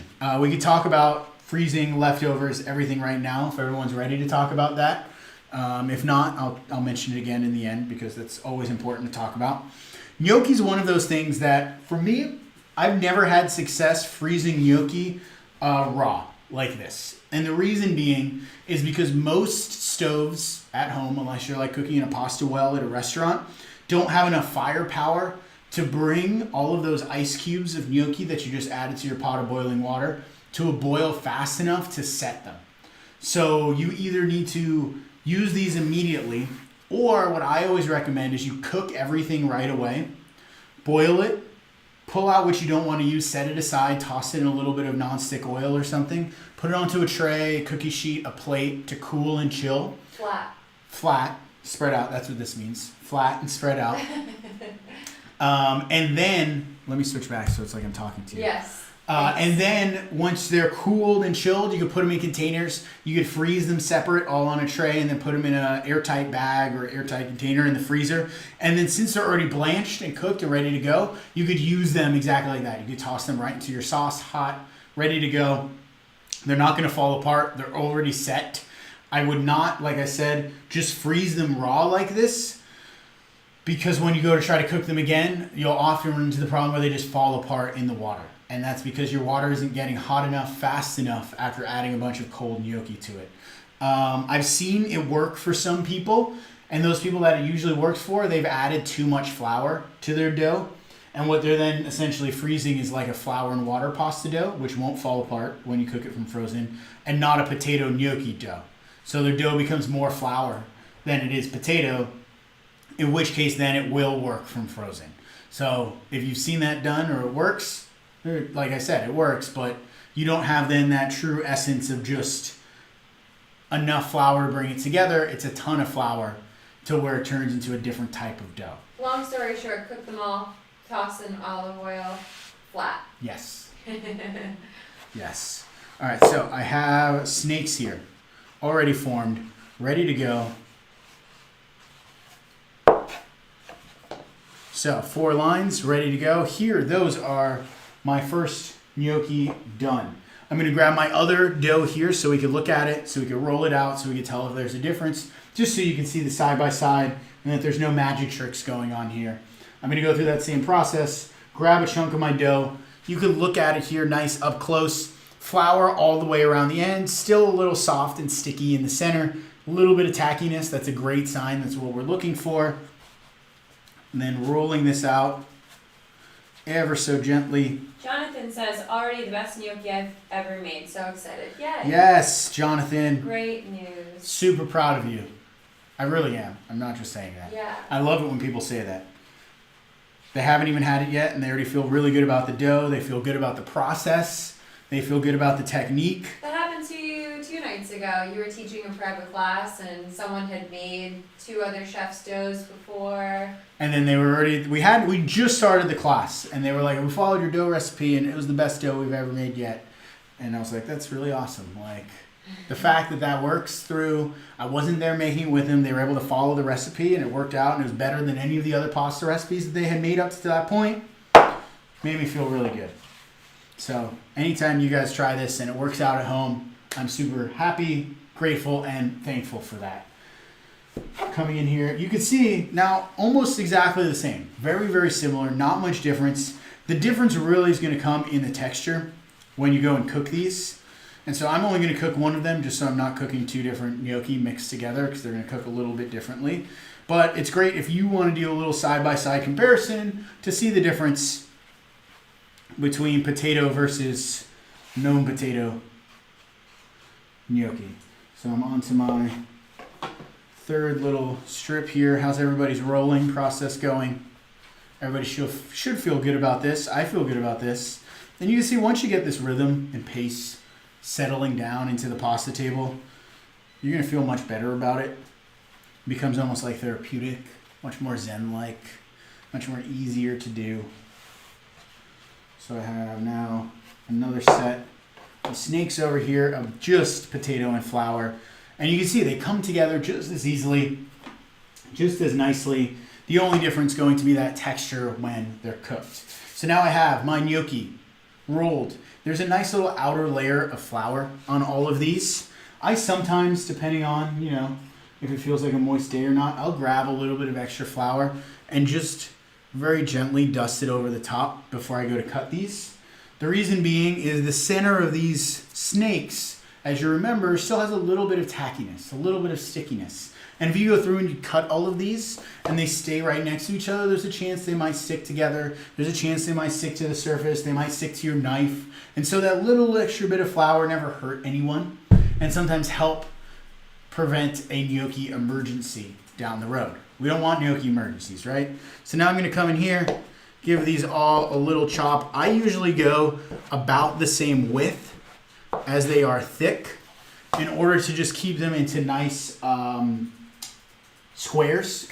If you want to go long rectangles, I had a friend who has a restaurant in Denver. He cuts his gnocchi into like 3-inch sticks, almost like Lincoln logs, like arranges them really nicely on the plate. Totally different way to approach it, but there's no rule saying it needs to be a certain size. So I like little bite-sized ones. yeah, Just personal. and that's just personal, Yeah. you know. So and same thing here. So we have these beautiful little pillows of gnocchi here ready to go. Now, optionally, extra credit. Someone asked about the gnocchi board earlier. So they make these wooden paddles or wooden tools with all of these ridges in them like this. So these are gnocchi boards. You would use these just like you would a cavatelli board or something like that, where you take your gnocchi, you place it onto the board, and then ever so gently using your thumb or your index finger, you're just going to press and roll off the end of the board, and you'll end up with something that has that little hollow in the center and then ridges on the outside. And you can use a fork too. I have a fork. No, I'm just letting people know. Oh yeah, let me show them. Yeah. I was prepared. Yeah. Bella Of course jumped you the are. gun. Of course you are. I'm just saying, for people at home, you can also So use a yeah, fork. if you don't have a gnocchi board, you can get away with doing this with a fork. There are 2 different ways to do it. Some people find it more comfortable to hold the fork. I like to choke up on the fork very, very close to the end here. Putting the piece of gnocchi on the inside of the fork like you're going to take a huge bite. And then using your thumb or your finger, you're going to press down onto the fork. And as you get towards the end, rotate and roll the fork so the gnocchi falls off of it. And you're kind of like helping the gnocchi form and roll at the same time. Very, very similar, just 2 different size ridges. Again, I'll do that one more time. Starting up here in the air, on the back end of the fork, pressing, rolling, and letting it fall off your finger. It's all about finding the right level of touch. A little too hard, and it's going to stick to the fork. Not hard enough, and it's not going to roll or flick or move over your finger. So you find that nice little perfect touch level. One other option too, some people have had more success, I've found, if they don't have to hold the fork, and they just use the fork as something that they press onto the table, and they roll and allow to kind of just come off of the fork like so. We could do that one more time, where you press and roll and come off of the fork like so. And what can you say about ricotta gnocchi? Ricotta gnocchi is another style of gnocchi. Is someone asking or are Yes. you asking? Yes. Ricotta gnocchi, another style of gnocchi from another region in Italy, where cheese is more prevalent than potatoes. And so ricotta used in that same exact way as the potatoes, coming together in a very similar technique with a similar style of ingredients done in a very similar way. Just like I was talking about at the beginning, Pasta by Hand, a great book that has gnocchi from all different parts of Italy done in all different ways. Can you use the gnocchi board again? One more Yeah, time. gnocchi board one more time. So something else that's always interesting I like to point out to people, if you look at your little gnocchi and the way that they're cut, if you roll it on the cut side, meaning cut to cut and flat to flat, you're going to end up with a different shape than if you turn your gnocchi and roll it on the flat side where the cuts are perpendicular. So just one is a little more round and one is a little more square. I don't know if you could tell exactly. It's a little more easier to see in person. But just 2 little like nuances where if you take it and you roll it on the flat sides versus if you roll it on the cut sides, you'll end up with a rounded edge versus a flat edge on your pasta. Like rectangle. Yeah, almost like Versus one's an oval, oval. one's a rectangle. Yeah. Exactly. So we have our gnocchi, some rolled, some cut, some ready to go, dough over here. You all can keep making gnocchi, decide what you want to do with everything. I'm going to grab my water, and then we're going to turn this all into carbonara. Yay! Yay! So exciting. I'm going to make a little landing zone here. Done, done, done. Stove on. Hot water coming in. I will be right back if there are any questions. As we are learning gnocchi here, do you have to roll gnocchi on a board or fork? You don't have to. You can. It is an option. You can roll them, or you can just leave them as is in the little squares. Yes, someone was asking if they have to do that. Mm-hmm. Totally optional. It's extra credit. You don't have to. I really enjoy gnocchi like this. I rarely roll them. It's just a lot of extra work. It depends what sauce. It depends on the sauce in a way Yeah. where, like, you know, some people say you want ridges if you're having like a meat ragu, so the meat kind of gets down stuck in the ridges. At the same time, there's nothing wrong with a meat ragu and a nice smooth straight edge gnocchi, kind of like liscia, which means smooth in Italian. So this is like a pasta liscia, this is a pasta rigate with the ridges. It's two different variables of the same thing. It's still going to get coated in sauce. It's still going to be supple and delicious. Just two different ways to look at it. So we're going to go water, make sure we're boiling. High heat here. I'm very close to a boil. My water is heating up. Now we can talk about salting, seasoning, pasta water. That is the next question before I get into that. Yes, before you get into Gnocchi that. questions. Let's keep with that. Yeah, is the eggless dough supposed to feel a little bit more firm? This is from Josh. To be honest, they feel very, very similar. I would think this one the potato flour dough feels more firm than the egg dough, because the egg dough has more moisture. So the egg dough should be a little softer, if anything, than the flour dough. Because this one is just flour and potato, so this is a little firmer. The egg dough has egg, more liquid. It's going to be a little more fat, more soft, more tender.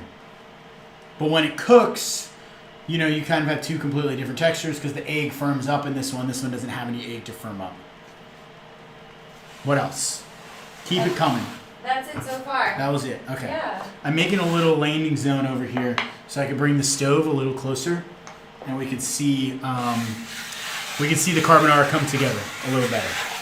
I want to make sure everyone can see what's Are you happening. sure you don't want to put it up here? I'm sure. All right. Yeah, I'm sure. I had to think about it. All right. So, great. We're in.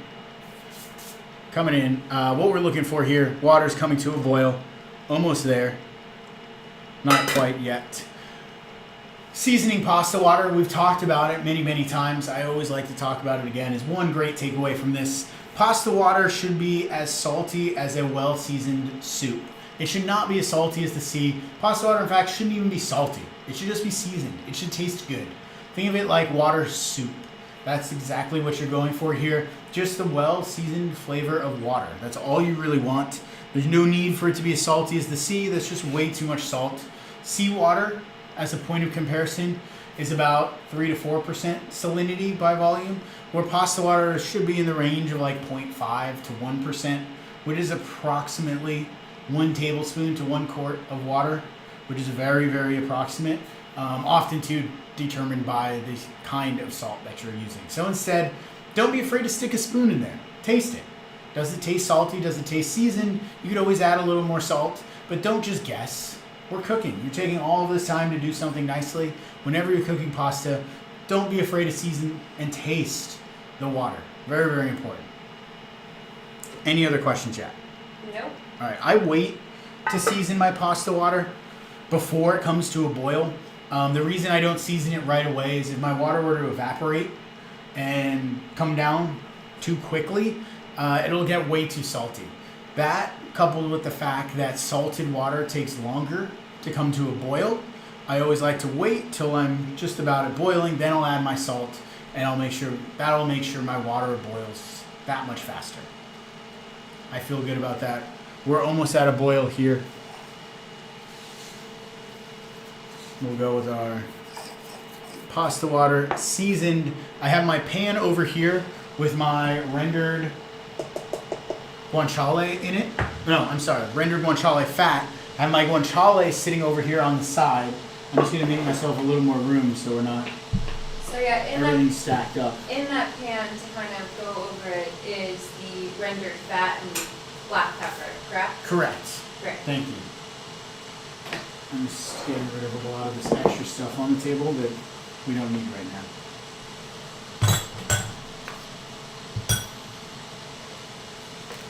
Great.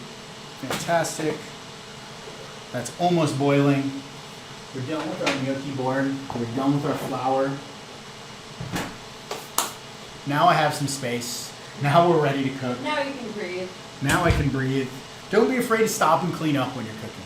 Some people try to get all the way to the end before they do any cleaning, and it sometimes makes even more of a mess than if you were to just take a moment and kind of do a little halfway cleanup partway through, because then you can work a little more organized, you can work a little more neat, you kind of keep things arranged nicely.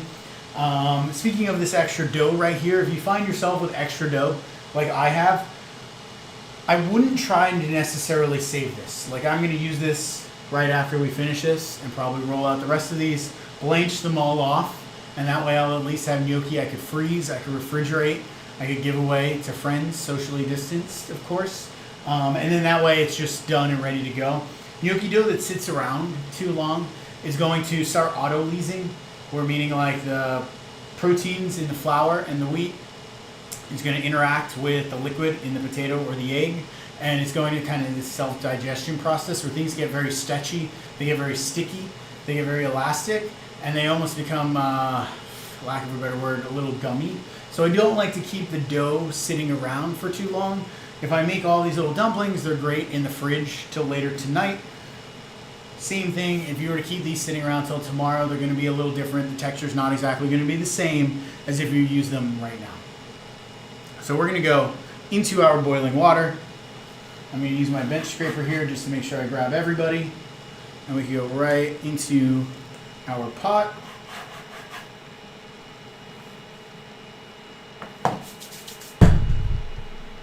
Let me grab my cheesy egg mixture and my guanciale. So now I have my 3 stages of my process here that I can bring together. First stage is going to be gnocchi out of the pot into my pan of fat. We're going to start a little bit of a pan emulsion. We're going to bring everything together. We're going to cook the gnocchi in that guanciale fat with a little bit of this starchy pasta water. And we're going to do what the Italians call stracciare, which means to drag through or to bring together. We're going to make a little marriage happening. We're going to introduce our beautiful little noodles with our condimento or our sauce. And then once that marriage happens, we have what we all know and love as pasta. So we're about 30 seconds in. I'm just going to come in with one of these spider skimmer tools and just give everybody a gentle little stir here, just to make sure nobody's sticking together, nobody's sticking to the bottom of the pan. And now gnocchi cooks very fast. We're talking 1 to 4 minutes, depending on the power of your stove. I know, that's a huge range. The things you're looking for, let's look at it together. We're waiting for the gnocchi to float. Once they float, that's a sign that your eggs have set or your potato and flour has set. And then at that point, you're just making sure things are cooked all the way through. So as soon as you see floating happening, you're at about a 60-second mark, is where I like to think. The range in your cook time just usually depends on how long it takes for it to come back to a boil. Now keep in mind, gnocchi do overcook. If you were to just leave these alone and walk away from them, maybe 5 minutes goes by and you come back, they may all start to have broken apart. They may fall apart. They may kind of just disintegrate, and that's because they become waterlogged. There's nothing to kind of hold them together, and they just suck up all that water and they break apart. You don't want that. So don't walk away from your gnocchi once you've dropped them into the water. You've got to pay attention at this point. Question? Yes. So if the eggless dough is more firm, is that from over kneading? I wouldn't say it's from over kneading. It could just be you added more flour to it, and that's not a bad thing. It just has a little more flour in it this time, probably because you had the extra eggs in there, so you thought you needed a little extra liquid. Over kneading would be like if you cook them and the gnocchi are really dense and chewy. That would be like a sign that like you had over kneaded, and you won't really know until you go to cook and eat them. In which case, what you ended up with is just like a firmer pasta. It's not the end of the world. You just know that next time, don't knead it as much. I wouldn't stress out about it by any means, like at all. How much gnocchi do we cook at a time? We have a ridiculous amount of gnocchi for 2 people. So the amount you cook at a time is going to depend on the size of your pot. If you have a ridiculous amount of gnocchi and you have a ridiculously big pot, you cook it all at once. If you have a ridiculously small pot, you're not going to cook it all at once. I like to think you could fit about 1 portion of gnocchi, seeing here, Do you want to know? I have 2, 4, 6, 8, 10, 12, 14, 16, 18, 20, 22, 25. I have about 40 or 50 pieces of gnocchi here, which fits in one saute pan, which fit into one 3-quart pot of water. I probably could have fit 60 or so pieces into this 3-quart pot. So I would say about 20 or so pieces of gnocchi per 3 quarts of water. No, right? Math? Someone help, math. 60 gnocchis, 3 quarts of water. About.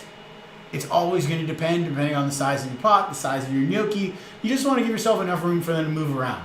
If you add so much gnocchi that your pot cools down completely and it just totally will not come back to a boil, you've added too much. You don't have a big enough pot, you don't have a big enough burner. You want to make sure your water comes to a boil as quickly as possible so the gnocchi don't get waterlogged sitting in that boiling water. You can cook as much or as little at a time as you want. You could reuse the same water pot. That's why I like using one of these spider skimmers. If you don't have one, I put a link to one you can buy on the internet down right below me in the description. They're great for pasta and ravioli and things like that. So that way you don't need to dump all of your water out and you can cook things in batches. They're great all around the kitchen. Great all-purpose tool. Question before I move on? Nope. Wonderful. So now I've strained my gnocchi here. We're into our saute pan. I'm going to increase my heat back up to high. I'm going to grab about 2 ounces of pasta water here. So we have our fat, we have our potato, we have our dumpling, we have our pasta water all swirling around here in the pan, bringing our heat back up. So what we're doing is we're creating an emulsion. If you made a hollandaise, you know what that is. If you made a butter glaze or a beurre blanc, you know what that is. It's all the same process. If you made salad dressing, that's what an emulsion is. It's suspending fat within water molecules to create a nice creamy sauce. So our fat is our guanciale rendered, and then our water is our starchy pasta water. So our gnocchi are going to suck up that starchy pasta water. It's going to emulsify with our rendered fat, and we're going to end up with a creamy sauce. This is not something you walk away from either. We're cooking now at this point. So we're swirling over high heat. That water and guanciale fat are coming together. Things are getting nice and creamy. And the water is evaporating. So what I'm looking for here is now a pan that envelops and coats all of these beautiful pieces of pasta. I have a little bit of sauce down here on the bottom, and now this is absolutely delicious on its own. Essentially, we just made la gricia, which is cheese, guanciale, and pasta. As soon as we add the egg, it becomes carbonara, but that's another lesson for another day as we talk about all of the different pasta bases. But what we're looking for here is just enough liquid to kind of coat everything, but they're not floating in sauce anymore. We've kind of covered everybody. Things are nice and thick. We are right off of the heat, and we're going to go directly into our pan of tempered cheese. So everything happens fast, like I said. We go here into our pan of our cheese and egg. We're going to use all the residual heat from our pan to toss with our gnocchi and our cheese, and we're just going to mix everything till it slowly starts to come together. If you notice this is too thick, you could add a splash of pasta water. If it's a little too thin, you could add a little more cheese. What you don't want to do at this point is put this back in the pan. You're going to end up cooking the eggs, and that's not what we want to do. So that's why it's very important we have hot pasta, properly emulsified. We have room temperature cheese, we have room temperature eggs, and all that residual heat is going to melt the cheese, it's going to melt the eggs, it's going to bring everything together, and then last moment I toss in my crispy guanciale, so that way we get a nice change of texture. If I were to just leave my guanciale in there the whole time, it's going to get soggy, it's going to get limp, it's going to get boring. Instead, We add it right at the end. I'm going to go with a splash of pasta water because I see this is just getting it a hair thick. I like it a little bit on the thinner side just because I know as it sits on my plate it might get a little firmer. But man, look at that. Creamy, luscious, vibrant. And I did not add any more salt to this. Where you'd always taste it, I don't think it needs it. Guanciale is salty, cheese is salty, your pasta water seasoned. These are one of those dishes that you know you did perfectly if you don't end up adding any salt at the end. That's just the way that it works. So now we have our beautiful bowl of pasta. We can go right to our plates. Oh my luscious.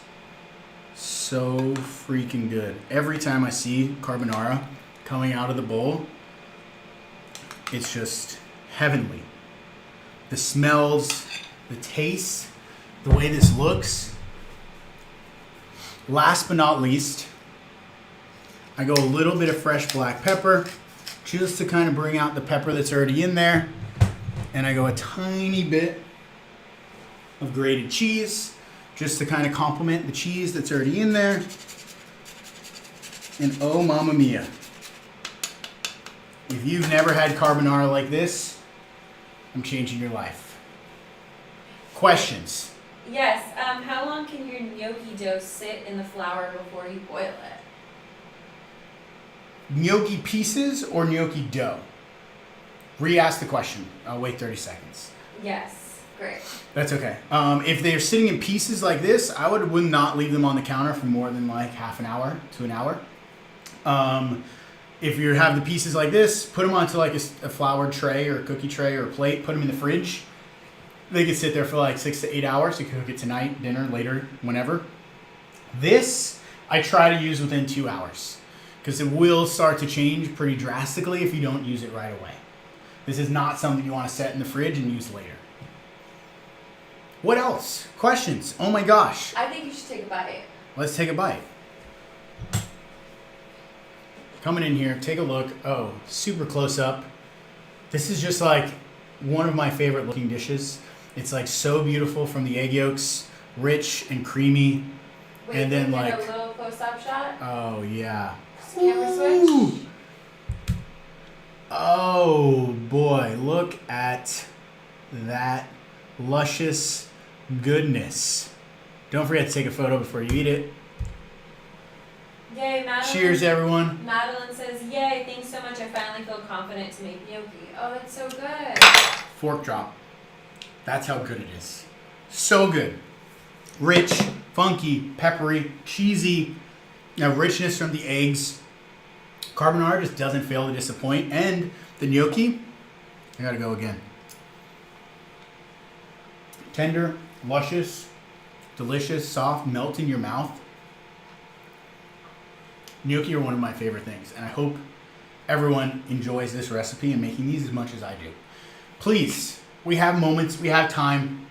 Do you have more questions? That's what I'm here for. Excuse me, very peppery.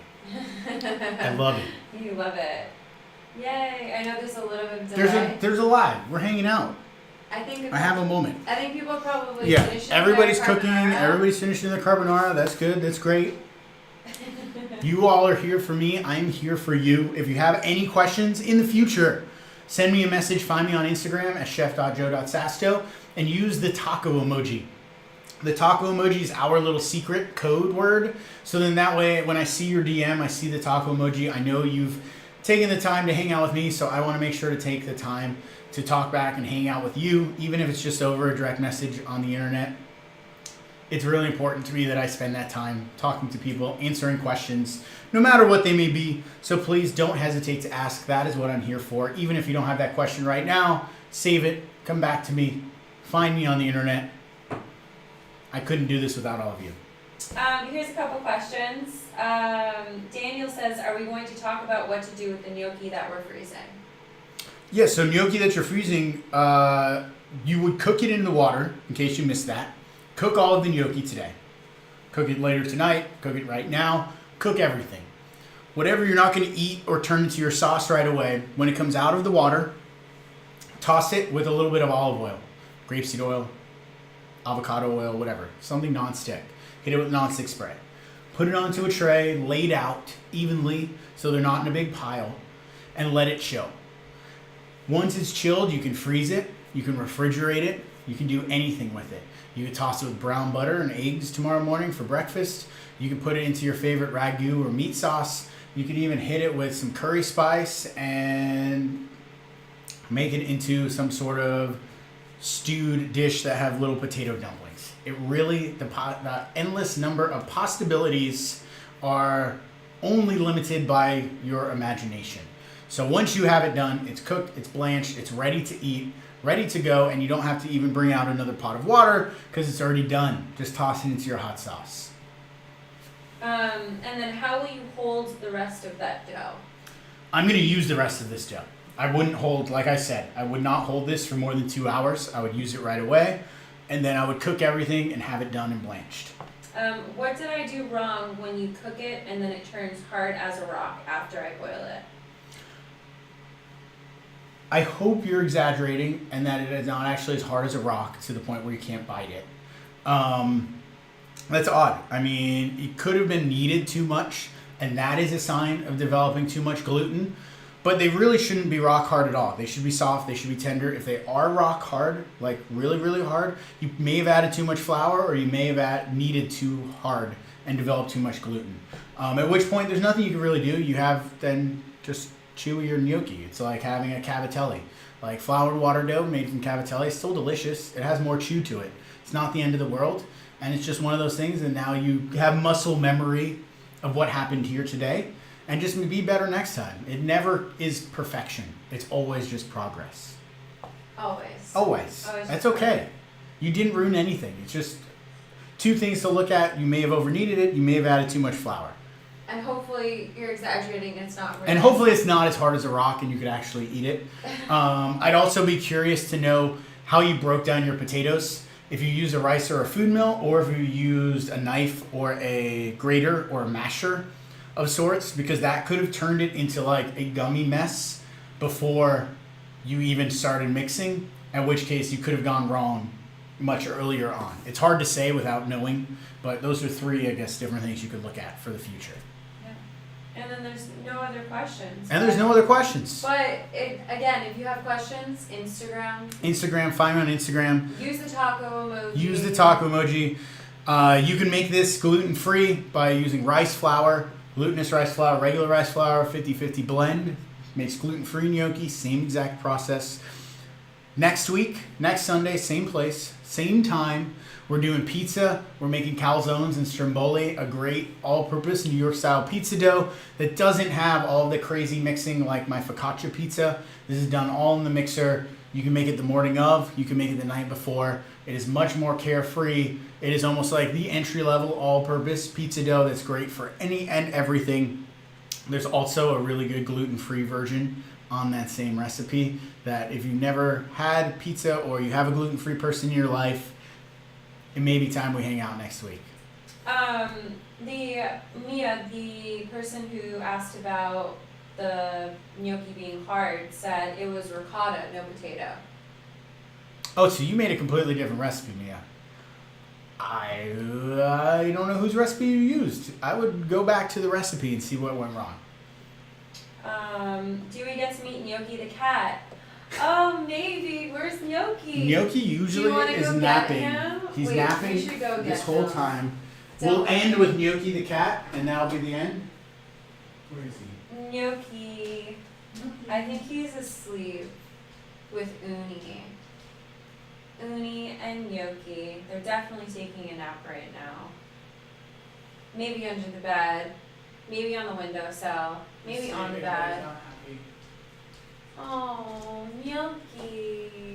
We're eating gnocchi. We're seeing gnocchi. We're making gnocchi. This is gnocchi. Gnocchi, say hi to everyone on the internet. Hi, baby. All right, everyone. Thank you for joining us today. As always, I honestly appreciate your support more than anything. We couldn't do what we do without you.